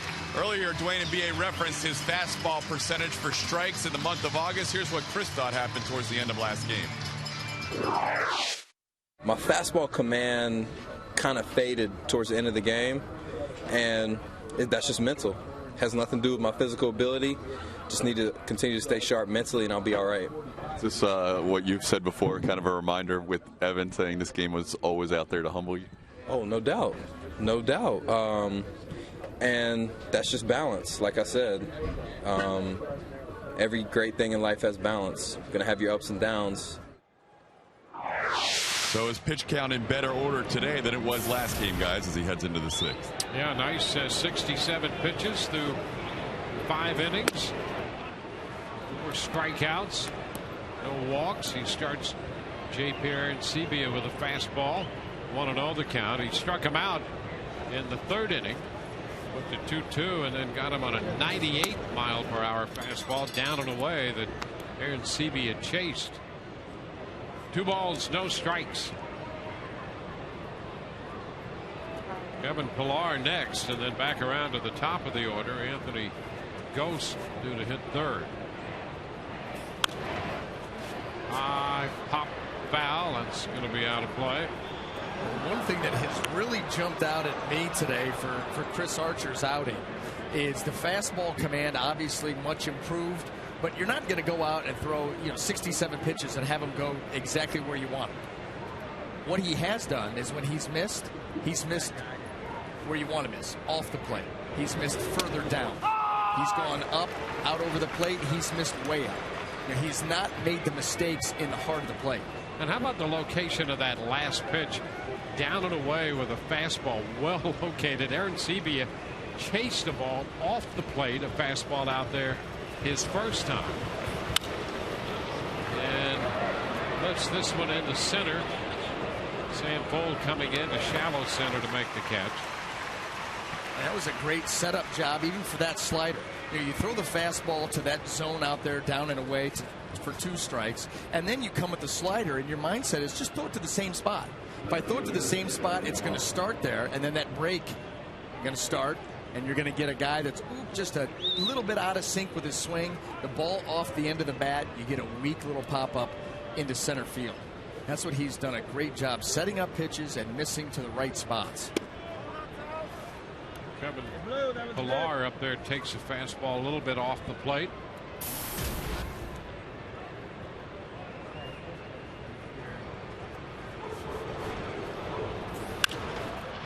Fly ball into right. Myers is there to make the catch. That's a mid-90s fastball. So 2 up and 2 down. It doesn't help to have one of those, or it doesn't hurt to have one of those either. That's right. So it's nice to know that you can go 95 to 98 like we've seen him all afternoon. Yeah, and there you see what you can do with this. So he goes 95 with a fastball, fly ball to right, and it kind of dies out there. That's absurd, that number right there. Isn't it? 95 plus. He's done it 35 times That's today. Over half his pitches today. What's he? Well, almost half. He's at 74 right now. And that's 35 more times than I've ever done it. Which is even better. I've often wondered what it would be like to take out that kind of stuff. If I could keep my command, but take out 95 to 98 wouldn't that be fun? one game. Oh, my goodness. Just to feel it coming out of your hand with that life and that zip on it. Goodness. 1 ball, 1 strike. Not asking for much. 95 pinpoint. One time. Just one game. Yeah, if you did it once, you'd I want to do it. know. I know. Become an addict. There you are. Couldn't help yourself. Sorry, I threw it down. 2-1 the count. How about this? Probably 88, 89. Yeah, but look. But see, it was you spotted. Spotted him up right there. Yeah, man. They find that stuff. And just that quickly, too. I mean, really. Yep, they can find you anytime, anywhere, just like right now. You know what, though? What's awesome is they say that was put in, this was put in to watch us, Dwayne. Oh, this no is nothing more than Big Brother. Yeah. What are those 2 clowns doing up there? Strike 3. That takes care of Ghosts. 1, 2, 3 in the 6th inning go the Blue Jays. Rays lead 1-0 mid-6.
6 upon us. Now's your chance to purchase a Tampa Bay Times ticket tandem and receive a Fernando Rodney figurine.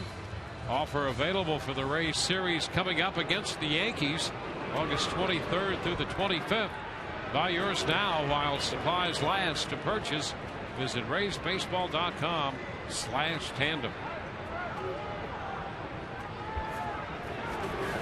And Zobrist, top of the order, leading off against Todd Redmond.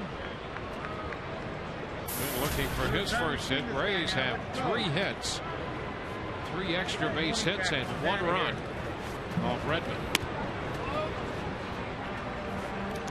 2-0. Todd Redmond has done the same thing that Chris Archer has done. He has missed to the better spots off the plate, but he has come right after this Rays lineup. No bones about it.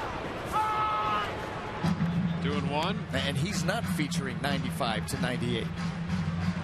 He comes right after hitters, works very quickly, and has done it primarily with a fastball slider combination. Very few changeups. Hit it into left center field. Pilar makes the catch, and Zobrist is the first out. Well, Longoria homered with 2 men out in the first. Then he doubled with 1 out in the 4th. Escobar doubled to open the 5th inning. Ghost and Pilar had the near collision out there, and the ball was jarred loose from the glove of Ghost. That's it. No walks. It's Matt Joyce. At 0 for 2 on 2 fly balls, 1 to left and the other one to right field. Pitch is inside.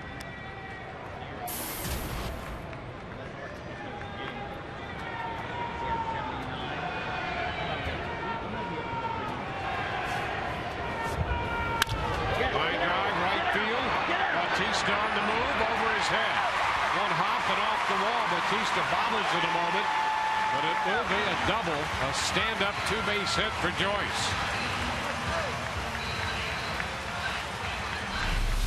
This ball lined strongly. Matt Joyce goes out and gets that ball away and hits it hard enough that Jose Bautista is not able to run it down. Over his head up against the wall. And the Rays look to cash in on this opportunity. They let one go in the last inning, a leadoff double by Escobar, and he was stranded. 1-0 game. Yep.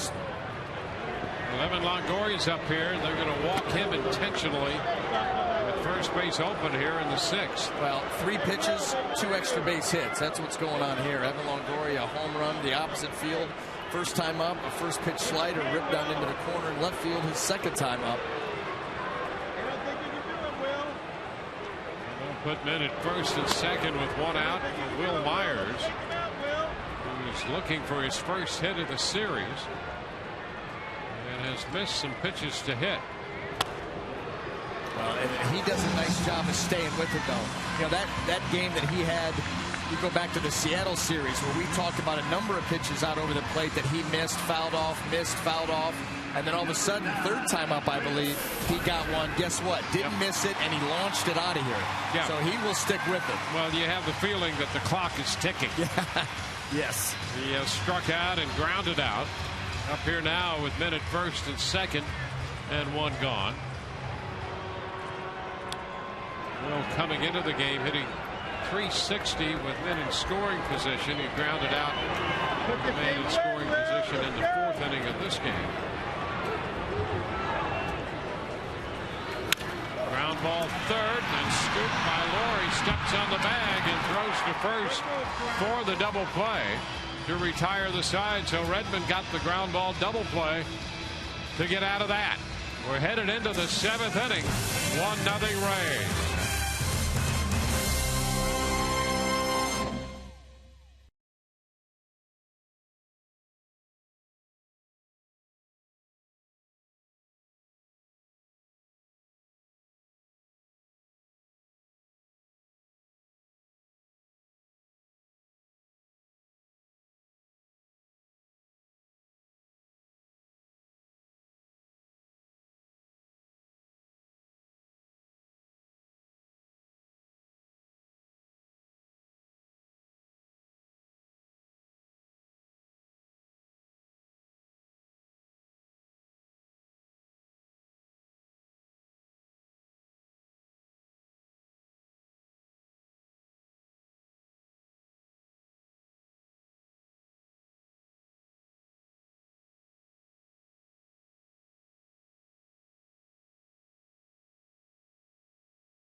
Well, Chris Archer has made 79 pitches as we take a look at the Volkswagen pitching performance from Chris Archer here today. I think Chris Archer has done a tremendous job, obviously, but I thought he's done a great job of pitch to pitch, thinking through everything, and he really has an idea with every pitch that he throws in today's ball game, and many of them have been high quality, and that's why you see the lines he's put up. 6 innings, just 1 hit, no runs. And quite frankly, he's had to pitch that good because Todd Redmond has been matching him, albeit with 1 home run to Evan Longoria on the other side. Gave up the single to Ghost in the 4th inning. No walks, 5 strikeouts. Faces Asturis leading off the 7th. There's ball 1. And this is a huge inning for Chris Archer as he moves 2, 3, and 4 as Torres Bautista Encarnacion in a 1-run game. 3rd time through. Fly ball, center field. Sam Fole drifting back and makes the catch. Well, they get the leadoff guy in front of those big bats. Yeah, well, and that's huge because guess what? Those guys are coming up regardless. You just want to limit their opportunities with runners on. And so you face Bautista here. Base is empty, 1 out. Been successful at doing that so far with the exception of the 4th when Ghost singled to open the inning. He's been the only man left on base, the only man to reach. First pitch is a ball. And again, another front door slider. This is playing a very prominent role in the Rays attacking Jose Bautista.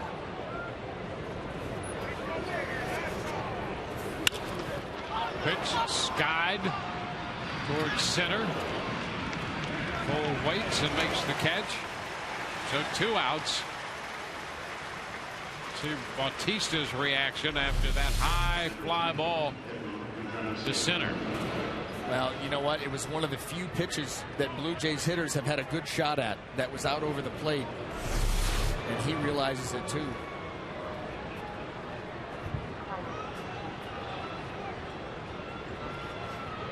Redmond Encarnacion.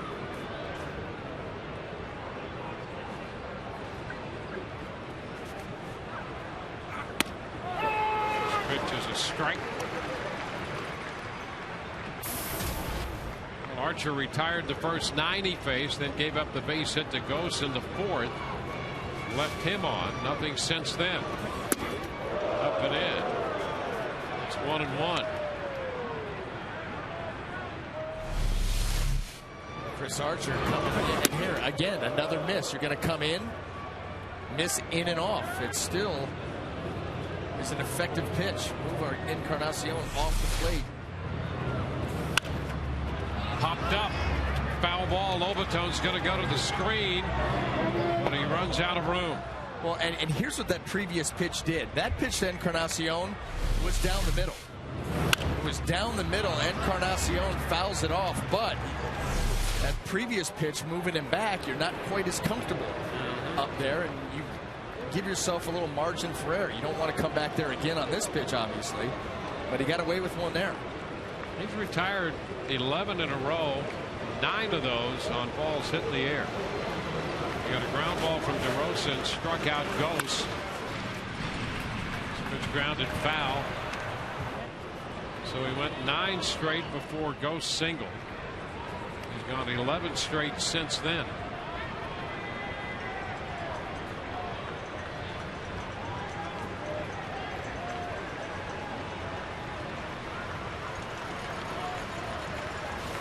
One, 2, and a foul ball, and that gets Hunter Wendelstedt. Ouch! Ouch! Ouch! Trying to shake that off in the upper right arm.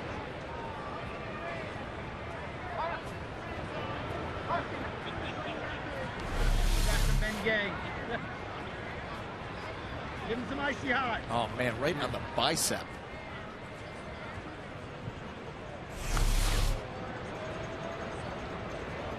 Paul Harker, the Rays training staff, out to spend some time with Hunter Wendelstedt.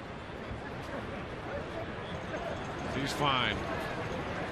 Actually, they're not supposed to worry about this. He's not supposed to make it.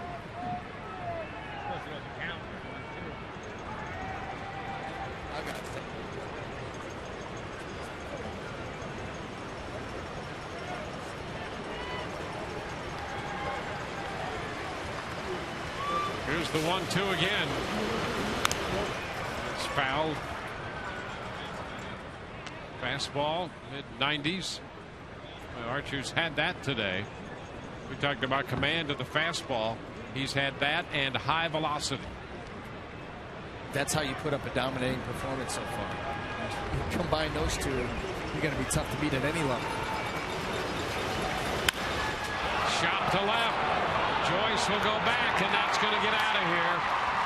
Slider on a 1-2 pitch, and Encarnacion hits his 31st home run of the year.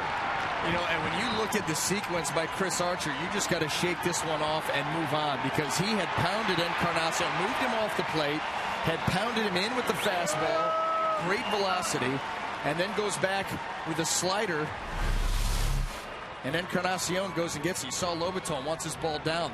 The only thing that you could quibble about was maybe it caught a little bit too much plate, but regardless, it was not a horrible pitch by any stretch by Chris Archer, and I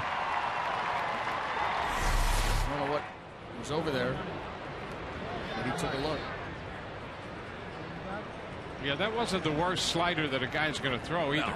No, especially after pitch. Yeah, especially after, you know, the constant fastballs in and in off the plate. Yep. So it's 1-1. Adam Lynn takes the ball away.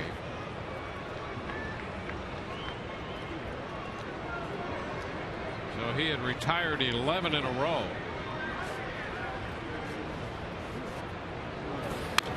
Lynn fouls it back.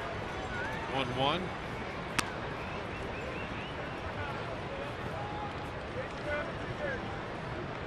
That's only the second home run given up by Archer to a right-handed hitter. Yeah, that's he hit right. a pretty good pitch. He did. He did. You got to tip your hat to Encarnacion on that. Yep. 1-2 to Lynn. You know, and that's the tough thing too. You know, Chris Archer's mind, he's throws that pitch, probably himself didn't feel like that was that bad of a pitch, but you know what, now it's a tie ball game. You got to get that out of your mind as quick as possible, because this guy at the plate now can hurt you and get back to execute. He had 2 home runs last night in the game. Drove Joyce to the wall earlier. 2 balls, 2 strikes.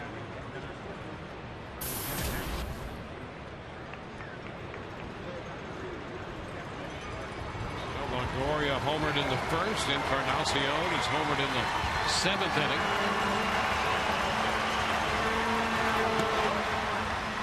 And a full count now on Lynn.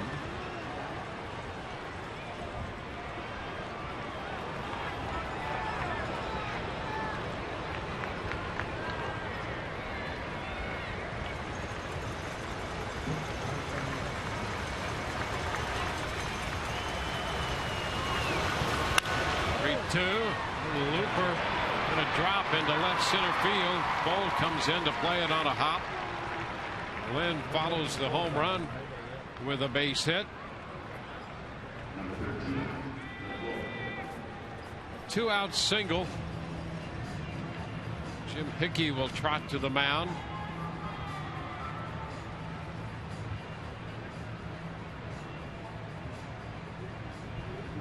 It's the most pitches Archer's made in any one inning since the 4th. 17 in the 7th inning. He had a 20-pitch inning in the 4th, and his pitch total is 96 right now.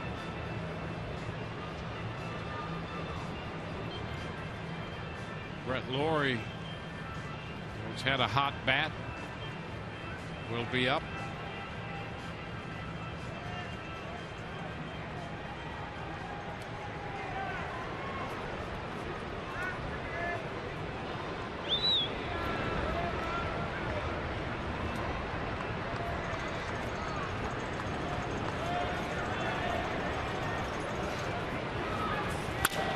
Hits it on the ground, just off the glove of Escobar, and skipping into left. Stopping at second is Lynn. 3 straight hits for the Blue Jays. And now Mark DeRosa is due up.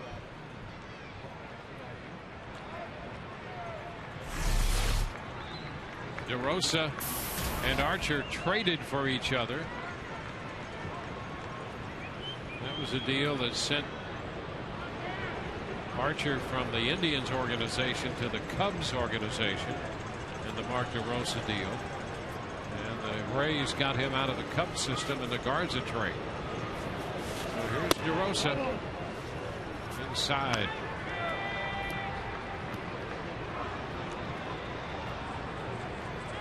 Two men on, 2 men out, a 1-1 tie.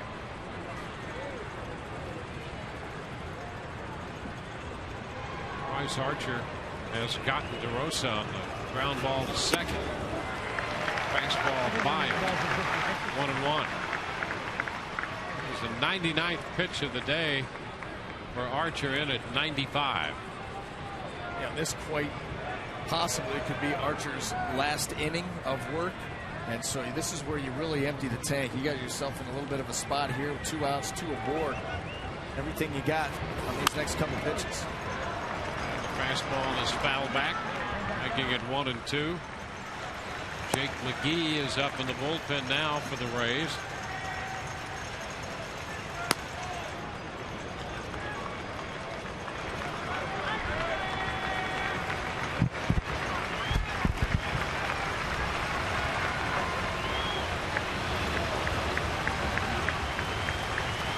Second, Longoria at first. 1-2. Rosa pops it up. Foul ball, and that's headed for the stands. A few rows behind the dugout.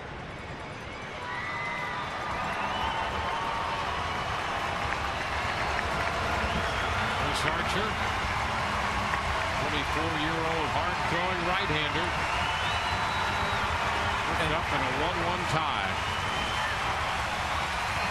1-2 the count to Mark DeRosa.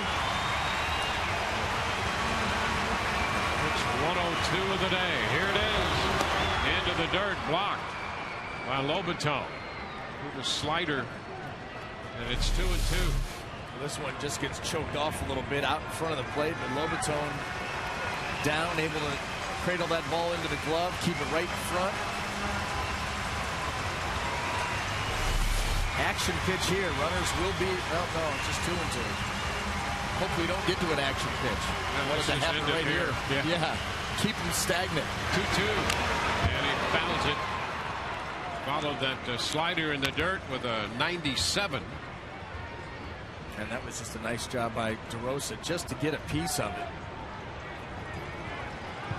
Everything today for Chris Archer has been hard. The fastball, the slider. I don't know if we've seen the changeup all day.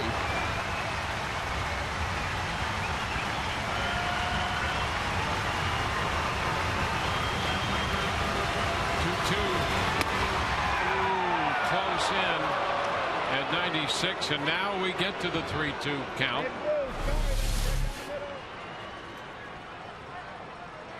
Just a little too much run.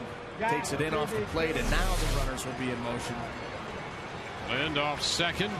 Longoria off first.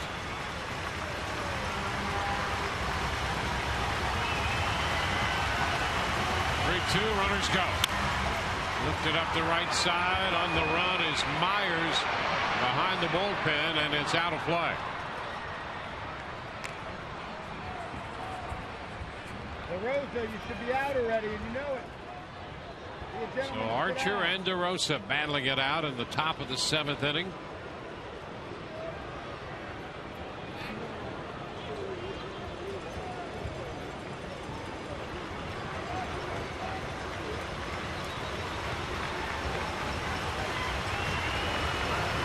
DeRosa extending this at bat. This will be the 9th pitch.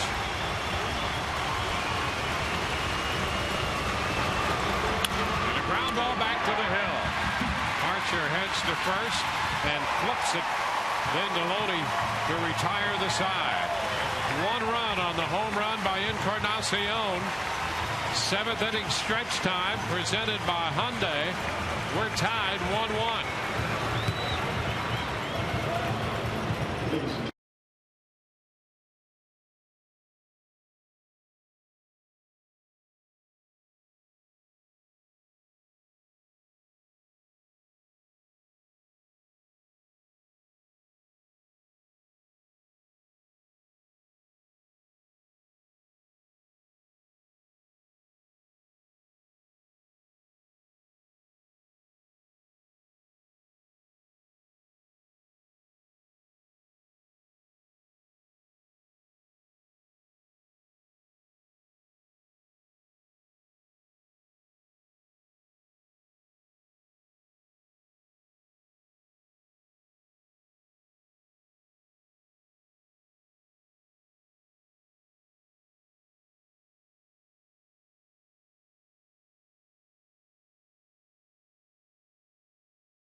outstanding outing tonight.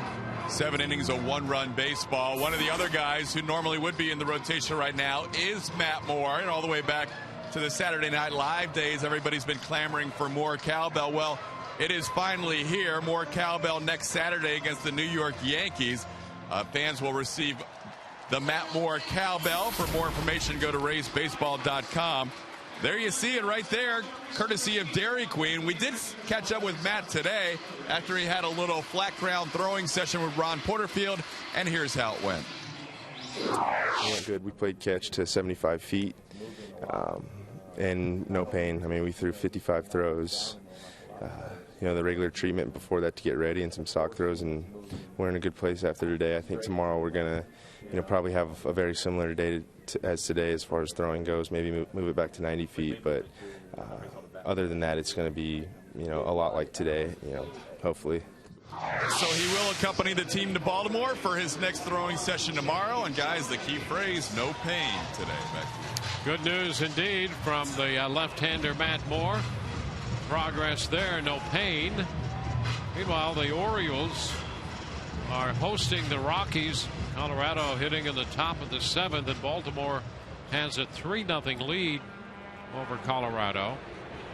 Here, bottom of the 7th, the Rays and the Blue Jays are tied 1-1. And James Loney leads it off, taking the pitch for a ball. Action in both bullpens as we begin the bottom of the 7th. 2-0. The left-hander Brett Cecil throwing in the bullpen, and Joel Peralta in the Rays bullpen up the right field line. Loney fouls the fastball back. Rays chasing the Red Sox. They're in action tonight at home against the Yankees. That'll be Sabathia against Dempster. Come on, Loney, 303. That's 1 out of every 3. Get it. Count advances to 2-2 against Loney. Rays have a run, 4 hits. And the Blue Jays have a run, 4 hits.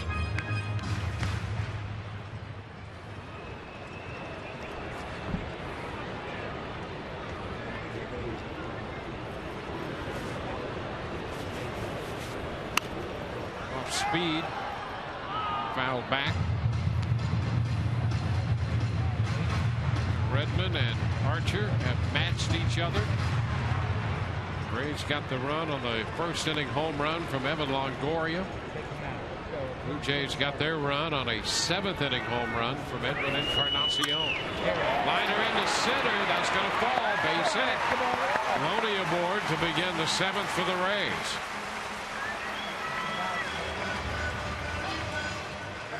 It's only the second time the Rays have had the leadoff man on base in this game.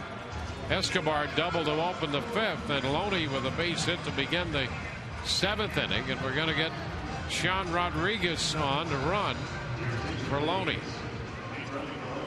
Well, 7th inning, James Loney out of the game. Aggressive move by Joe Madden to get some speed.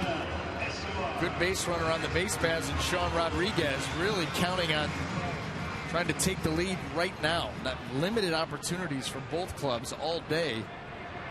And Joe's saying, we got one here. Let's go for it. Fidel Escobar in the batter's box. Pitch is high. Redmond now at 90 pitches with that last one to Escobar.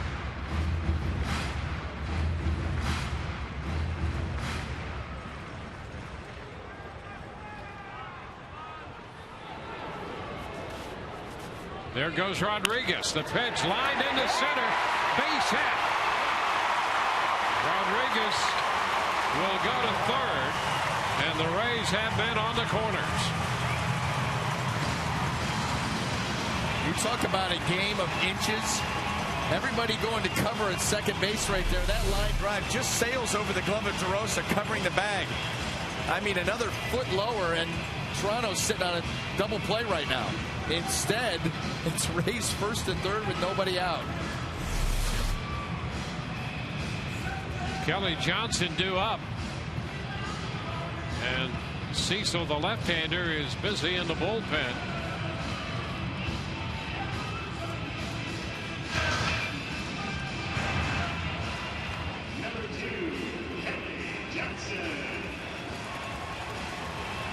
So first and third, nobody out. John Gibbons, the manager, out of the dugout, taking a slow walk toward the mound, giving Cecil a couple extra tosses down there in the bullpen. And Gibbons finally making the move down there. So it's time for our Metro PCS call to the bullpen. That's going to be it for Todd Redmond. He'll depart, working 6 innings plus 2 men here in the 7th inning. And we'll check in with Todd Callis. Dwayne, thanks. As you know, Jay Happ and also earlier Alex Cobb both suffering the same situation here, being hit by line drives in a game at Tropicana Field and having to leave the field. Very scary moments for both. We caught up with both of them before the game, asked them about the right mindset now in their return to the mound here at Tropicana Field. With some, I had to talk with some doctors and stuff and psychiatrists, and I keep telling them, I'm like, and they keep asking me, and rightfully so, they ask me if, when I step back out there, if I'm going to think about the comebacker. And I honestly told them, I said, I don't think about it unless I'm asked. And, they kind of referred it to the thinking of a pink elephant. If you tell somebody to think of a pink or don't think of a pink elephant, they're going to think about it. So I don't think about it unless I'm asked. And I think if I got through all these questionings leading up to now, I think I can get through the rest of the season. Similar feelings for you, Jay? Yeah, definitely. I think I don't know if it's kind of our mind protecting ourselves, but for the most part, I think we're just trying to execute pitches. And I think if we did think about it, it would hinder our performance. So I think we're just trying to do what's best for us. There you see Jay Happ, Alex Cobb. Those two will always be linked after this. Incredibly similar seasons, not only with the line drives that caused them to miss time, but they also had subsequent other injuries. Happ with the knee, Cobb with the blister. Both were on the bereavement list this year, having lost a grandparent, and they will remain friends and stay in touch after what they've gone through this season. Guys, back to you. Well, Cobb came back, pitched 5 innings Thursday, got a win over Seattle, 7-1. And we saw Jay Happ working last night, pitching 5 1/3 innings and getting a 6-2 win over the Rays. And it's good to see both healthy and pitching again. Here the Rays with a 1st and 3rd situation. Jason Bourgeois will pinch hit now for Johnson against Brett Cecil, the new pitcher. 1-0 the count to Bourgeois, who had the walk-off hit the other night for the Rays.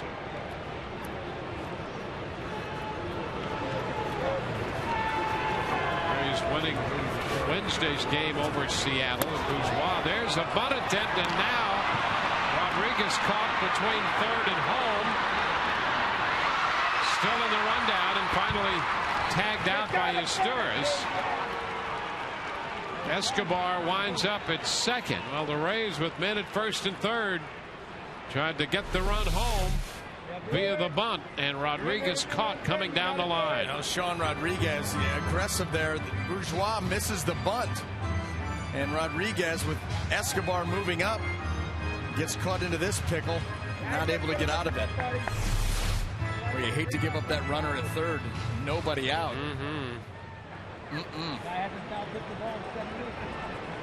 One out now with Escobar at 2nd. 1-1 to count to Bourgeois.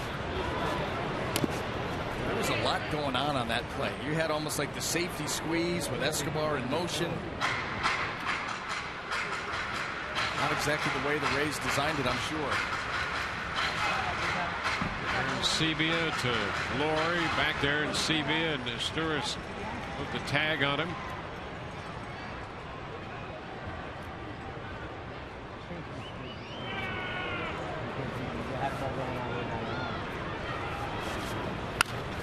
Wow, a little roller to the right side. He'll race Encarnacion to the bag, and over to 3rd goes Escobar. And I'll tell you what, heads up play by Encarnacion to realize that Cecil was not going to cover, and he was not going to be able to flip and get Bourgeois. He was going to have to beat him to the bag himself. Another example of a pitcher not covering on a ball to the right side. He's not going anywhere. This ball's out in no man's land. Encarnacion realizes it and is able to just get Bourgeois at first.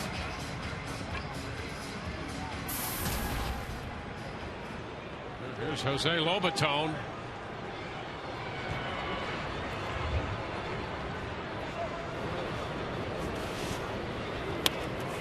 Cut and a miss. Lobaton 0 for 2 this afternoon. Now he's had a nice weekend though, so why not finish it off in grand style? Give the Rays a lead here in the 7th.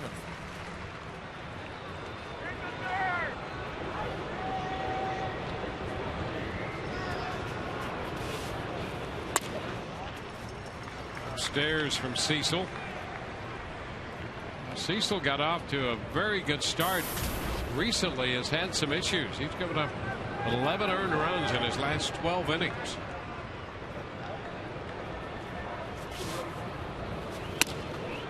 And he's ahead of Lobaton 1-2. The fastball up at 93.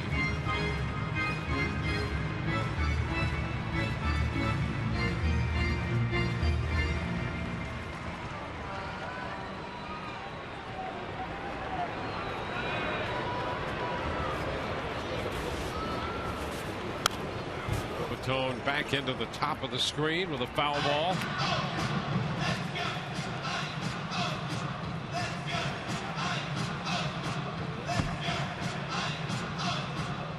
Rays had been at first and third with nobody out. Rodriguez technically caught stealing in the run down. There's a ground ball foul outside of third. Escobar, who advanced to second on that play, moved to third on the ground ball by Bourgeois, handled by Encarnacion, unassisted at first base.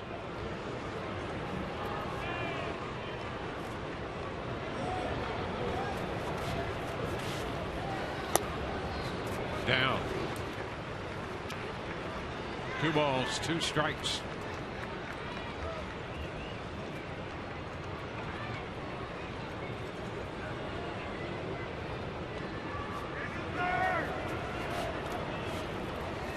And he's out on strikes. Lobaton strikes out, and the Rays' threat disappears. We go to the 8th, 1-1 tie.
Afternoon. Copyrighted telecast presented by authority of the Tampa Bay Rays may not be reproduced or retransmitted in any form. The accounts and descriptions of this game may not be disseminated without the express written consent of the Tampa Bay Rays. The new pitcher for the Rays, Joel Peralta, making his 60th appearance. covers 51 in the third innings, 53 strikeouts, and a 186 opponent's average. Just another high leverage appearance here for Joel Peralta. Tie ball game here in the 8th inning after the Rays really surrendered a prime opportunity last inning. First and third and nobody out. They walk away with nothing. Now turn to the bullpen to keep it at 1-1. 7 innings for Archer. 4 hits and a run on the home run. Didn't walk anybody and struck out 5. Made 106 pitches. Sean Rodriguez at first with Peralta on the hill facing JP Arancibia.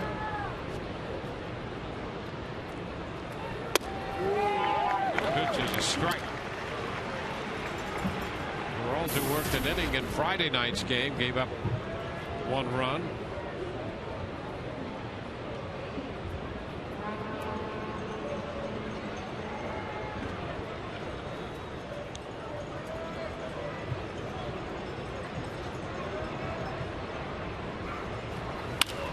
Ground ball, deep short. Long throw from Escobar with time, and it's on the money to get Arancibia.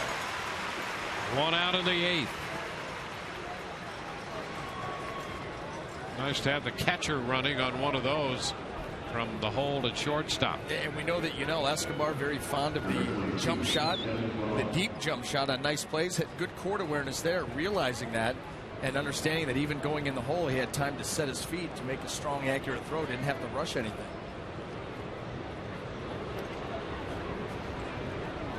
Kevin Pillar is playing left field. Short's on the bat, and that's a strike. Pillar in his 4th game with the Blue Jays.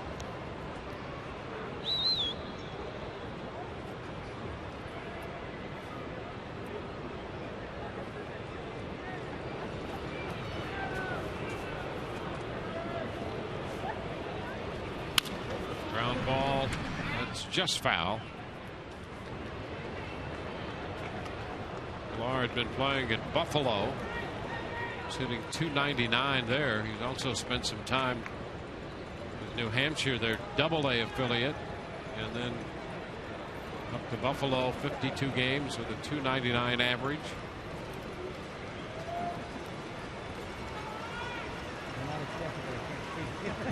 Peralta ahead of him, 2 strikes.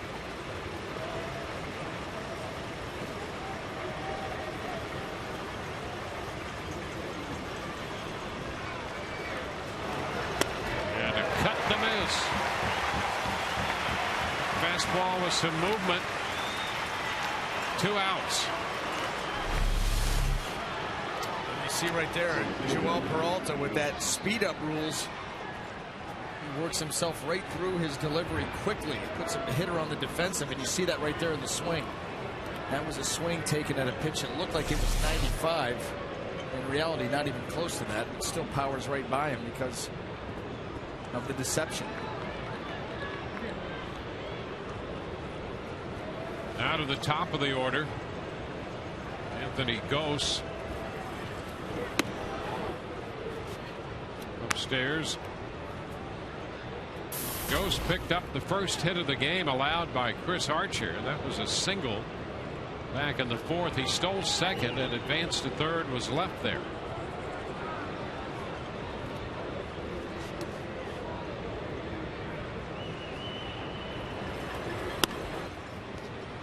Two balls, no strikes. Archer, 7 innings of 1 run, 4 hit baseball, 106 pitches.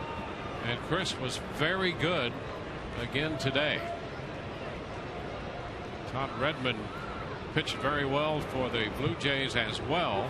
6 innings plus, 1 run, 6 hits, 91 pitches.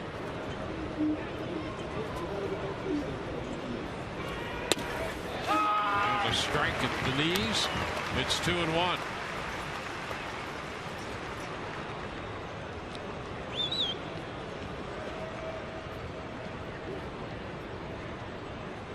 Pitching has been very good today on both sides.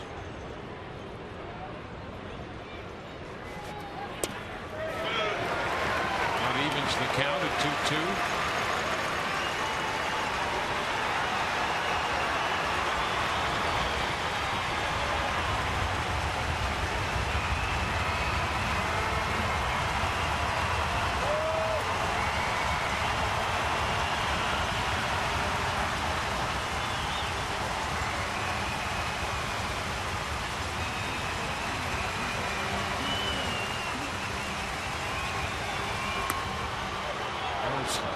checks. Fastball out of the zone.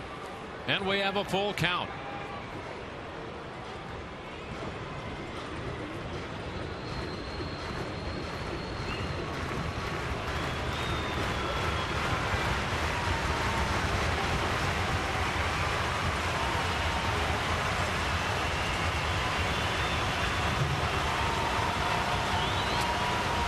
To Ghost from Peralta. Struck him out. High fastball got him swinging. 1, 2, 3 go the Blue Jays. Bottom of the 8th coming. Rays and Toronto tied 1-1.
Jays tied 1-1.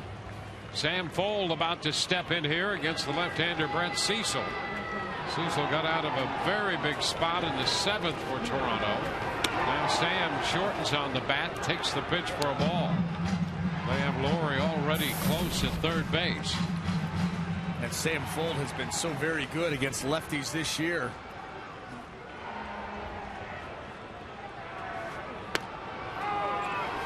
Looks at a strike. It's 1-1.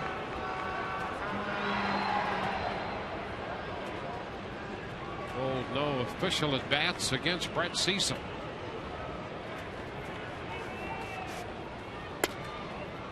Takes it in. 2-1. Game has been tied since the 7th inning when Edwin Encarnacion hit a home run.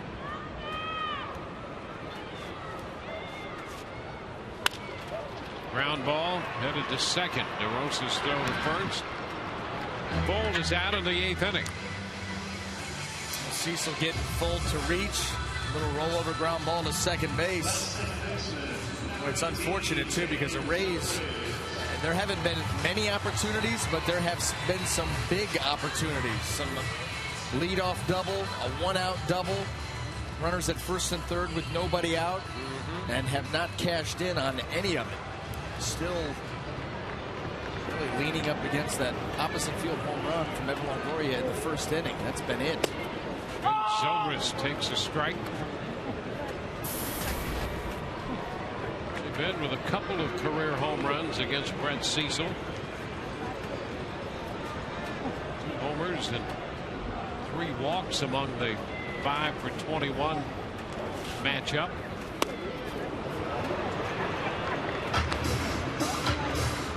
Him down in the count 0-2. Brett Cecil showing some of that first half of the season form today. Good fastball, good velocity. That velocity has increased by a few miles an hour since moving to the bullpen. And pretty dandy slider right there. He was able to get Lobaton on that pitch. Now Zobrist a swing and a miss. And he comes back with that again and strikes out Zobrist. Second strikeout in this relief stint for Cecil. Actually, you can see right into the glove there. That grip, that's a spike curveball. That's about as hard as you're going to see him. 84, 85, 86.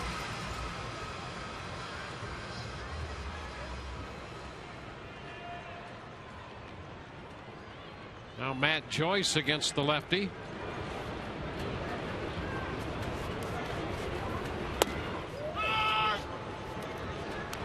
The strike, stand with the breaking stuff. Matt has never had a hit off Cecil. 0 for 4 with 2 strikeouts. Ground ball to first, Encarnacion will run it in himself. That retires the side. 1, 2, 3 go the Rays. We go to the 9th, tied 1-1.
We go to the 9th inning at Tropicana Field in the wrap-up game of the series in the homestand. 1-1 tie, the Rays and the Blue Jays.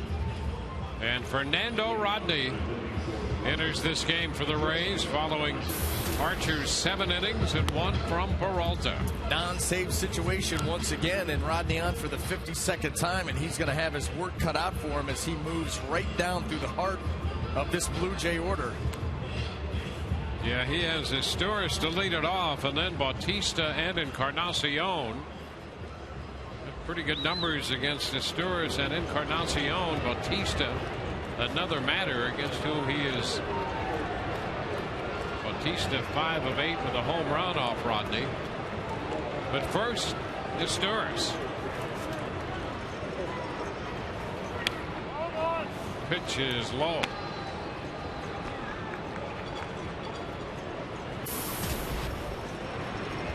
Rodney pitched Friday night, got the win.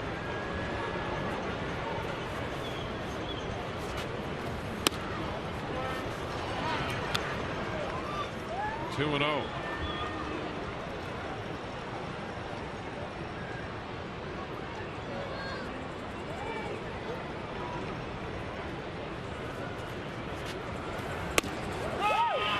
There's a strike marked out by Hunter Wendelstedt. Still in good voice here in the 9th. Wendelstedt. So quiet in here. Everybody's sitting at the edge of their seats. Another nail biter. Been a few of those this last 4 or 5 days.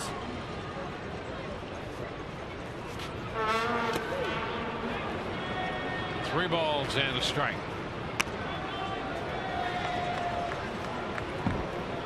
Archer 7 innings, 4 hits, 1 run, no walks, and 5 strikeouts. Peralta 1 scoreless inning with 2 strikeouts. Sturris lifts the fly ball to center. Cole playing shallow is right there and makes the catch. 1 away, and now the big bats that you worry about. Jose Bautista. He's 0 for 3 in this game. All of that came against the Rays starter Chris Archer. You see the numbers there. 5 out of 8 against Fernando Rodney.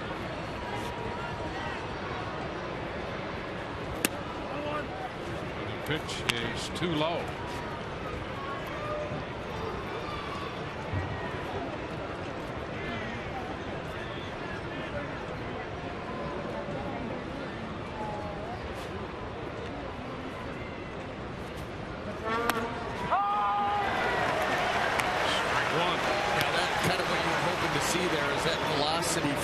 Start to ramp up. His fastballs have now been 92, 93, 94. That one now at 96.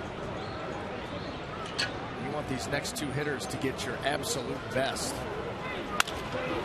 Fly ball center field. Fold on the run to his left. Will be there and make the catch. So Bautista skies to center on the fastball, mid-90s. 2 outs in the 9th inning. And Edwin Encarnacion, he had a pretty good pitch out of here in the 7th inning. Yeah, this was unfortunate. He saw a number of fastballs in off the plate from Archer, and then Chris comes with a slider, not a bad pitch, and he just goes down and is able to hammer. You even see Lobaton slap the ground with his glove. Very frustrating. This pitch, fastball, strike call. And as you said at the time, he might have caught a little more of the plate than he wanted, but still, it was a good pitch. Yeah. The pitch was down. You're not going to nitpick over that. Nope. He may. 1-1. Yeah, you always go back and think, what could I have done a little bit better? And could you put that a little further away from him? Sure. But, you know, I mean, listen, bottom line was. Well, you got to give Encarnacion credit. That's right. I mean, he's a big league home run hitter, and he hit a good pitch. Yeah, I mean, since the beginning of last year, the guy's got 73 of them. He's got a pretty good idea, and he got a good one there. Check swing. It's going to be foul up the right side. 1 ball, 2 strikes.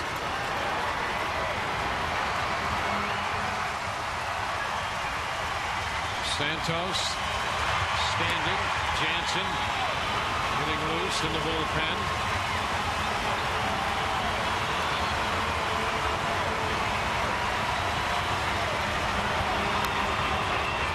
Something extra on that one, up and away at 98 and away from Lobaton. 2-2.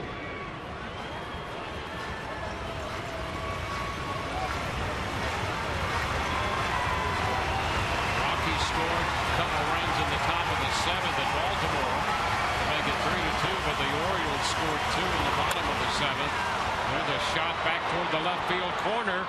That ball hits the top of the wall and stays in play. That's going to be a double for Encarnacion. The ball hit the very top of the low wall down there, and it's a 2-base hit. Encarnacion put a scare into the Rays, and here it is. Oh, I mean, right off that top front corner. You got to be kidding me. I mean, any higher, and it probably skips right in to the 162 landing. And there's nothing. Well, they can go take a look at it if they want, but that's plain as day what happened. Yeah, they explained that to John Gibbons, who went out to talk with his umpiring crew. And that's a double. So the Rays, with a scare on the low wall, extending out to the foul line. And Encarnacion hit just the top of that. His 25th double.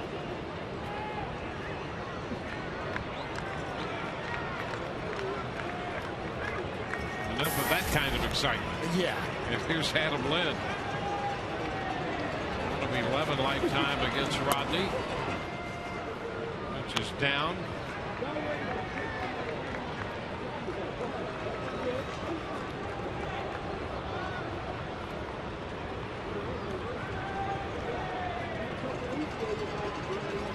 And single in the 7th.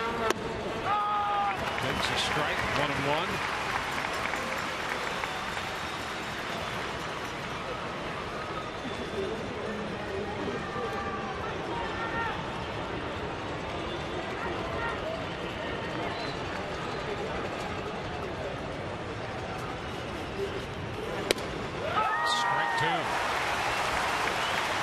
Quick, 98. You're in a little bit of trouble now, so you're going to let it hang out. Velocity continues to climb.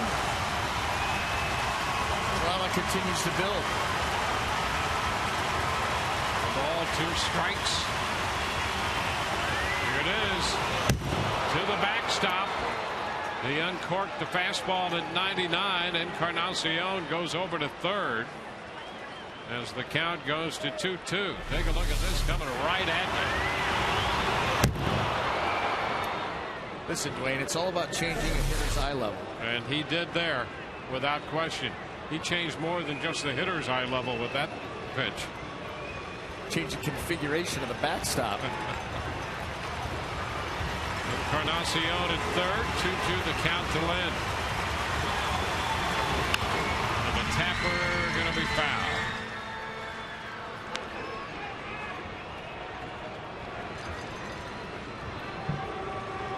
2-out double by Encarnacion. He's been wild pitched to third.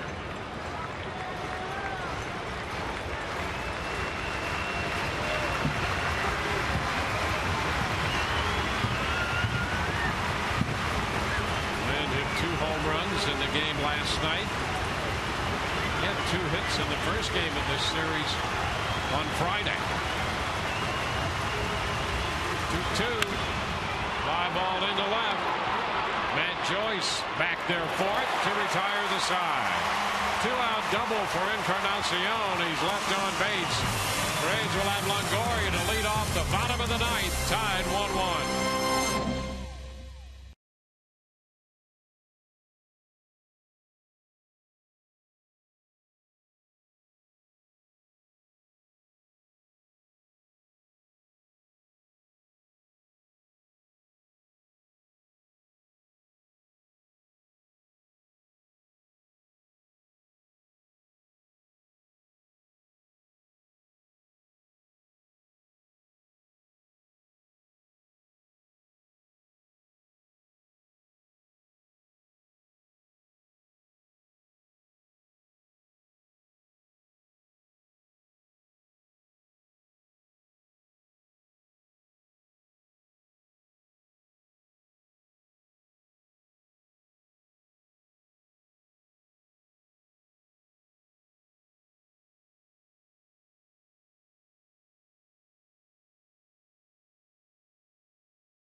Continue AL East action as they go to Baltimore to play at Camden Yards in a 3-game set. We'll break down David Price going up against Chris Tillman. Tillman is 14-3 this season. So join us for the Rays Live, the pregame show driven by our Gulf Coast Honda dealers. That'll start at 6:30. And of course, tonight after the final out, our Rays Live, the postgame show presented by Checkers. I'll be in the clubhouse gathering those interviews. Not gonna jinx it. Todd and Orestes will be steering the ship. And Dwayne and BA, I hope you guys have a great breakdown for us tonight. All right, thank you very much. We go to the bottom of the 9th inning. We're tied 1-1. Sergio Santos into the game. Evan Longoria to face him. First pitch, and that's a strike. A slider. Longoria missed it. Santos plus stuff on for the 12th time. 10 2/3 innings of work.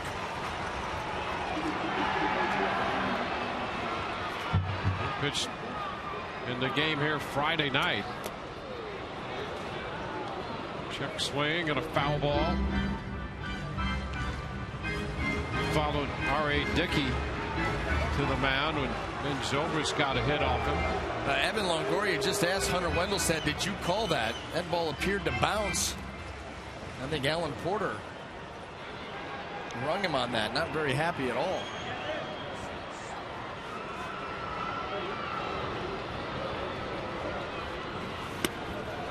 Starts to go and check. 1 ball, 2 strikes. Let's take another look at the second pitch in the sequence of pitches. Now he did go. That bat came out there quick to get it back, but that bat head a little too far.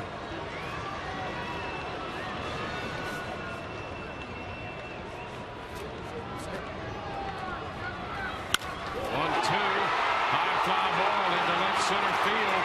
Football's got some carry, and back deep on that track is Pilar, who made the catch. Boy, that ball high in the air continued to carry in the direction of the deepest part of the ballpark, and Pilar lost his balance but held on. Now take one look back and then come back to make the catch going down, and boy, flipping over that back foot. But they've had some adventures out there between Pilar and Ghost. And he almost got that foot caught underneath his body. Another chance for an injury avoided. This time the play made. Evan just missed that too. There's Will Myers looking for his first hit of the day. Missing the slider, strike 1. Slider has been a good pitch for Santos since he hit his stride pitching for the White Sox. He saved 30 games for the White Sox 2 years ago.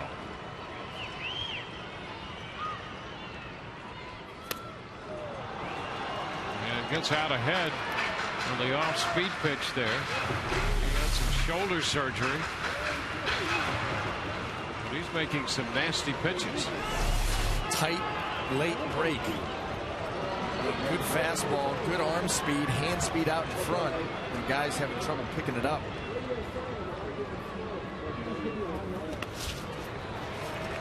One ball, 2 strikes.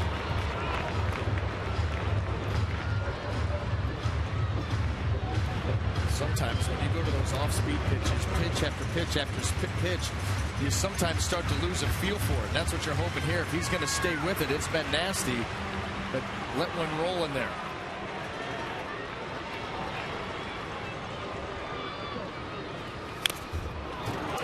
Back. Myers hanging in there against the slider. Still 1-2.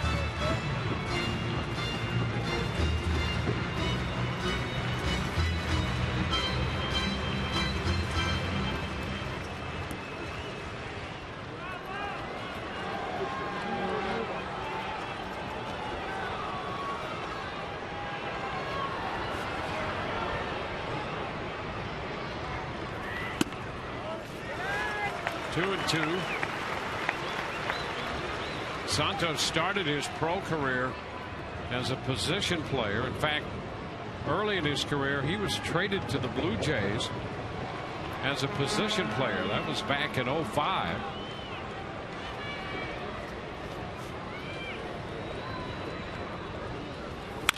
Ground ball in the hole. Historis will not be able to make a play, and Myers has a base hit. An infield hit for Will Myers, and the Rays get a base runner in the bottom of the 9th with 1 out. Yeah, just a steady diet of sliders, mixed in a fastball, but Trying to put away Will Myers with the slider, and this one up just enough that Will Myers able to roll it over, get it into the hole. And when his tourist had to go that far for it, that way you're going to throw out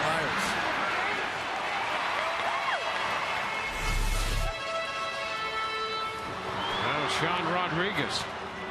Santos didn't start to pitch until 2009. His pro career started in 2002 as a position player.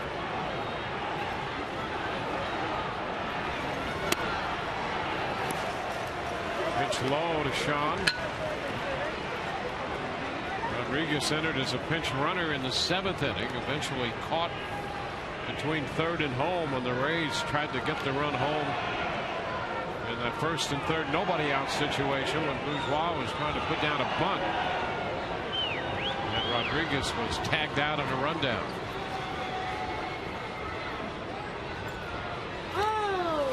Myers back in.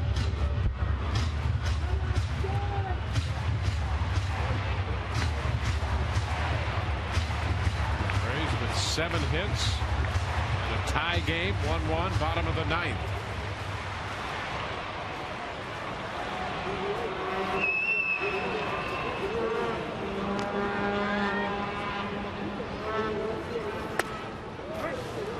Strike. Shot shorten on the bat, taking the pitch, and that's a strike, says Wendelstedt.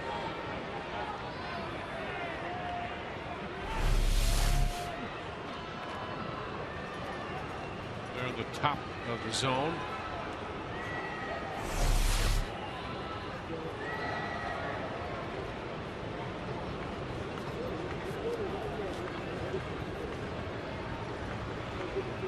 There goes the runner, the pitch. Skied to left. Pilar in line to make the catch. And Will Myers returns to first. So the Rays have the runner in motion right there. 2 gone.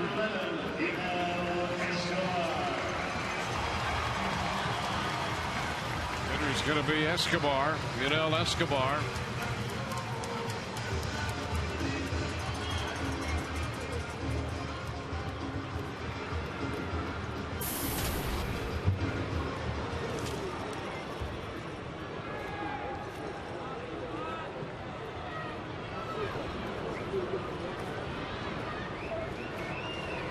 Hits today for Yunel.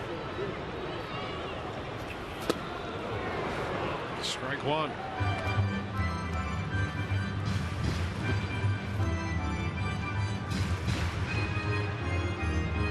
Santos, because of the shoulder issues, appeared in only 6 games last year for the Blue Jays.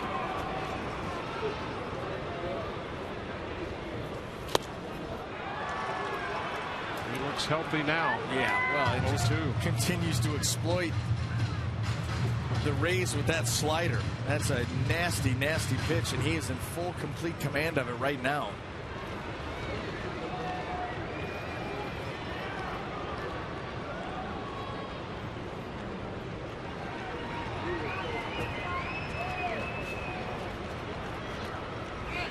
Goes Myers, the pitch hit on the ground to first, picked up by Encarnacion to retire the Rays in the 9th. We're headed into extra innings here, with the Rays and the Blue Jays tied 1-1.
Sports is brought to you by Jack Link's Beef Jerky. Feed your wild side. From the Trop extra innings, Jake McGee becomes pitcher number 4 for the Rays as we go to the 10th inning. Archer for 7, Peralta 1, Rodney 1, and now the lefty Jake McGee.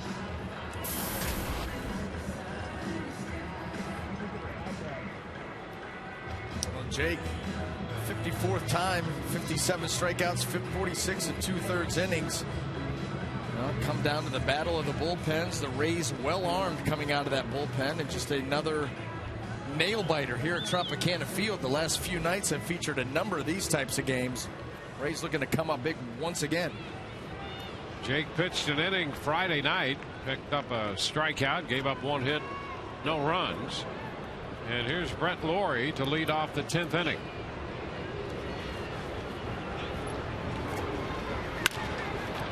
Sends it foul up the right side, out of play. Blue Jays have played 14 extra inning games. They are 7-7. You look at the breakout. Laurie against McGee, 3 of 7 with a homer. The Rays 6-5 in extra innings this year. How about that? 3 for 7 with a homer, and the other 4 are strikeouts. So put the ball in play, it's a hit. And if you don't, there you go. Well, he's down 2 strikes now with the foul ball. So far as the Rays are concerned, he's headed in the right direction. Now you go up against Jake McGee, especially being right-handed, and you know what you're getting. You know what you're getting. That's what makes what McGee's able to do most of the time so impressive. I mean, it's just heat, high-octane heat, one after the other. Chopped to short. Escobar gloves and throws. 1 away.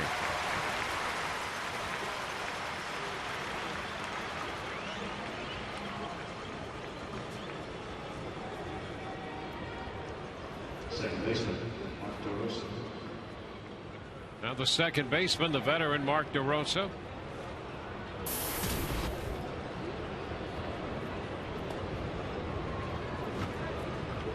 DeRosa's 1 out of 4 with a home run and a strikeout against McGee. Ball 1.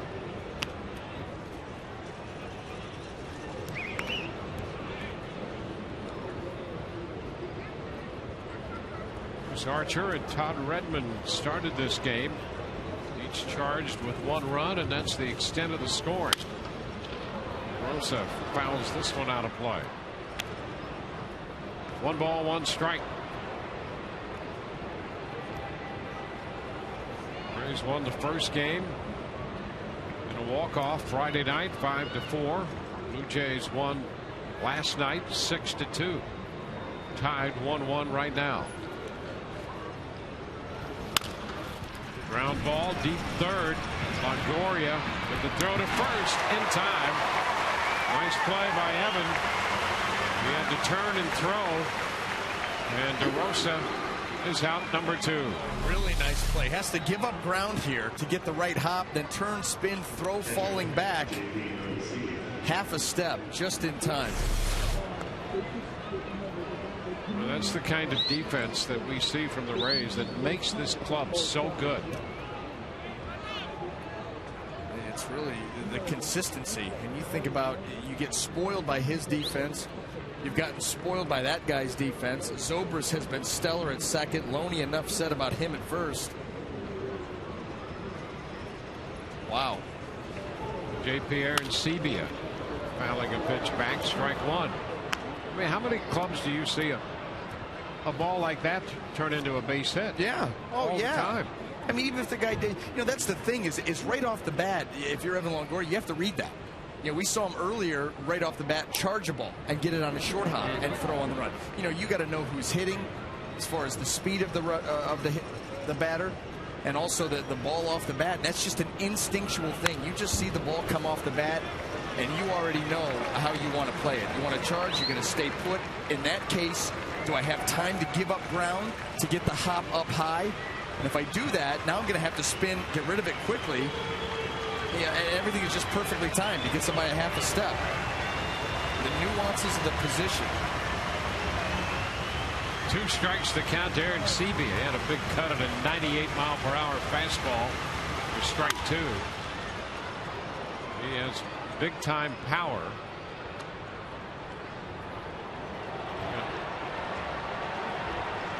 Home run power and also more of a swing and miss and a home run guy. Well, especially here, 2 outs, nobody on. Aaron Seavey looking to launch, looking to get a pitch out over the plate, put a big swing on.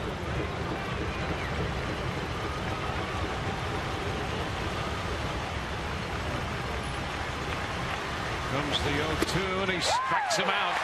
Swing and a miss. Back with the fastball at 98 up. 1-2-3 go the Blue Jays. Rays half of the 10th coming. 1-1 tie.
In this game and worked 7 excellent innings. Gave up just 1 run. St. Petersburg native Todd Redmond pitched extremely well for the Blue Jays in 6 innings plus, allowing just the run. That run came in the first on a home run by Evan Longoria, his 24th of the year. Blue Jays got their run on a long one on a 1-2 slider that Edwin Encarnacion hit out. We're tied 1-1 as we go to the bottom of the 10th. Jason Bourgeois leads it off and takes a curveball.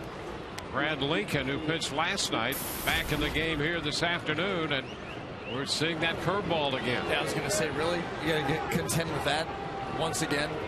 Saw how nasty that pitch was last night. Santos with the slider, and now Lincoln here with the curveball. And both Santos and Lincoln have good arms to begin with. Yeah.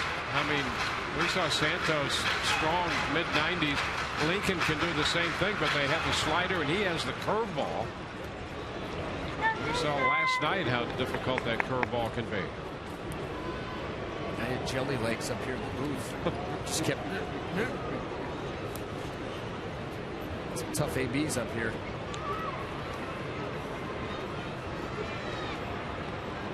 Two strikes the count to Bourgeois. Pitch up and in, and he fouls it.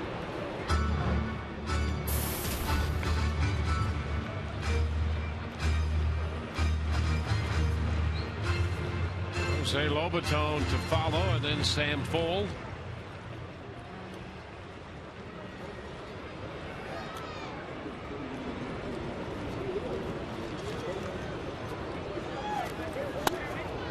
Stairs. We'd love for Bourgeois somehow to work his way aboard with his great speed.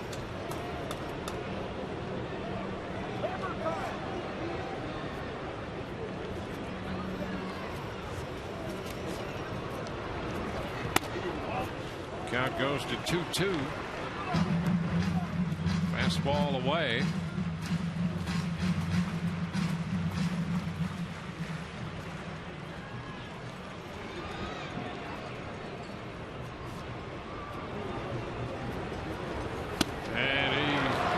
swings and misses the curveball.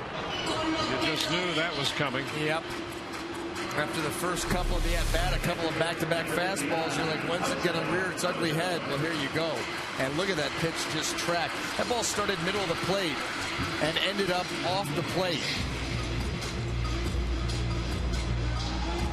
Such a tough at-bat when you execute that pitch the way that Lincoln did.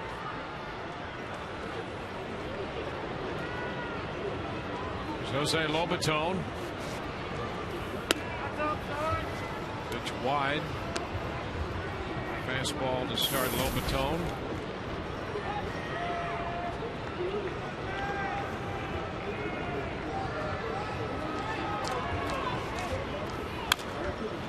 Fouled off his foot. It's 1-1.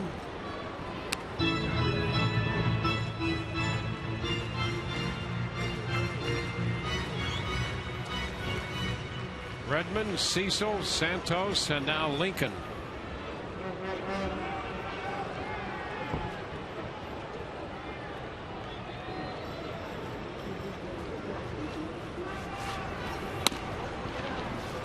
Two and one. Baltimore batting in the bottom of the 8th, holding a 5-2 lead on the Rockies. Rays will be headed to Baltimore after this game. There's a long one, high and deep to right. Bautista back. Rays win. Lobaton again.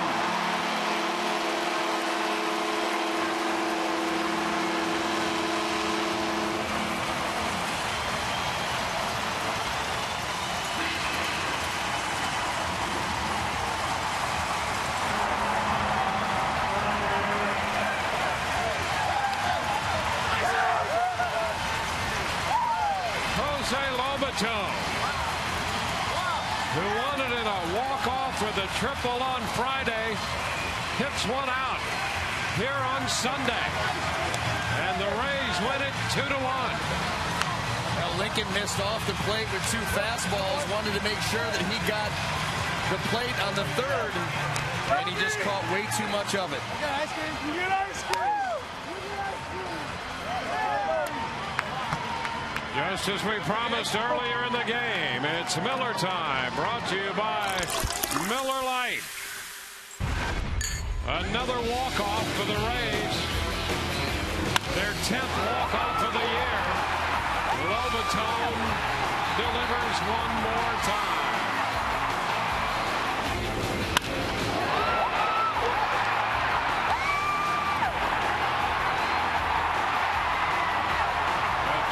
Ending for the Rays and Lobaton.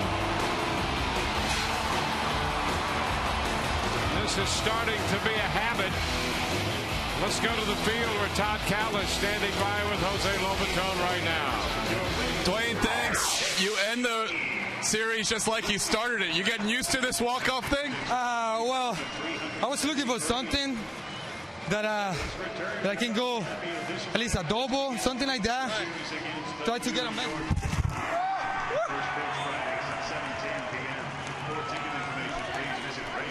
Hey, you got ice cream?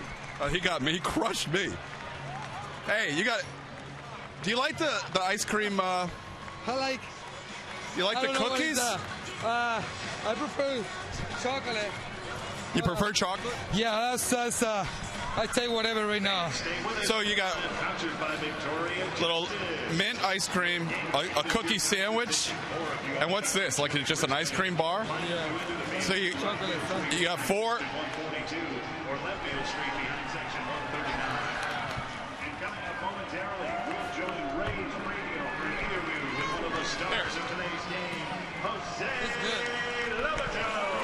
Tastes pretty good.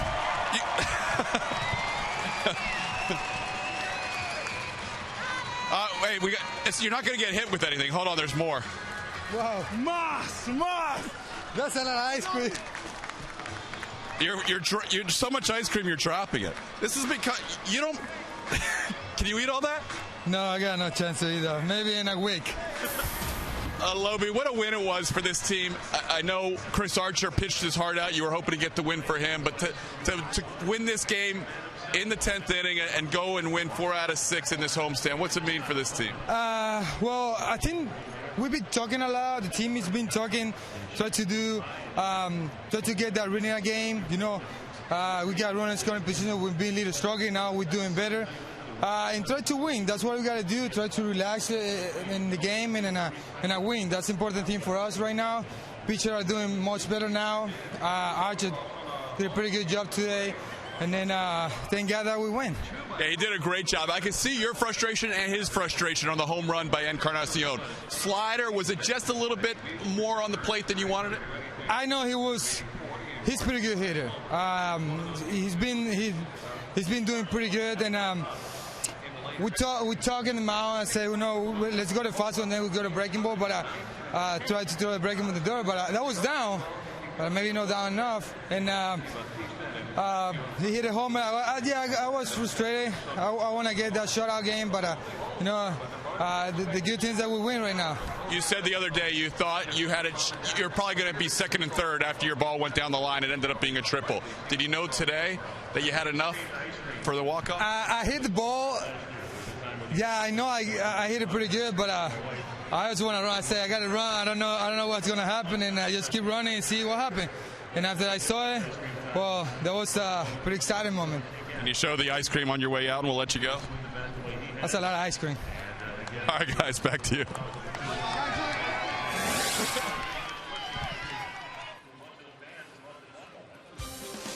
Home run for Jose Lobaton, a walk-off win for the Rays. It's a 2-1 final here at the Trop. Back in a moment.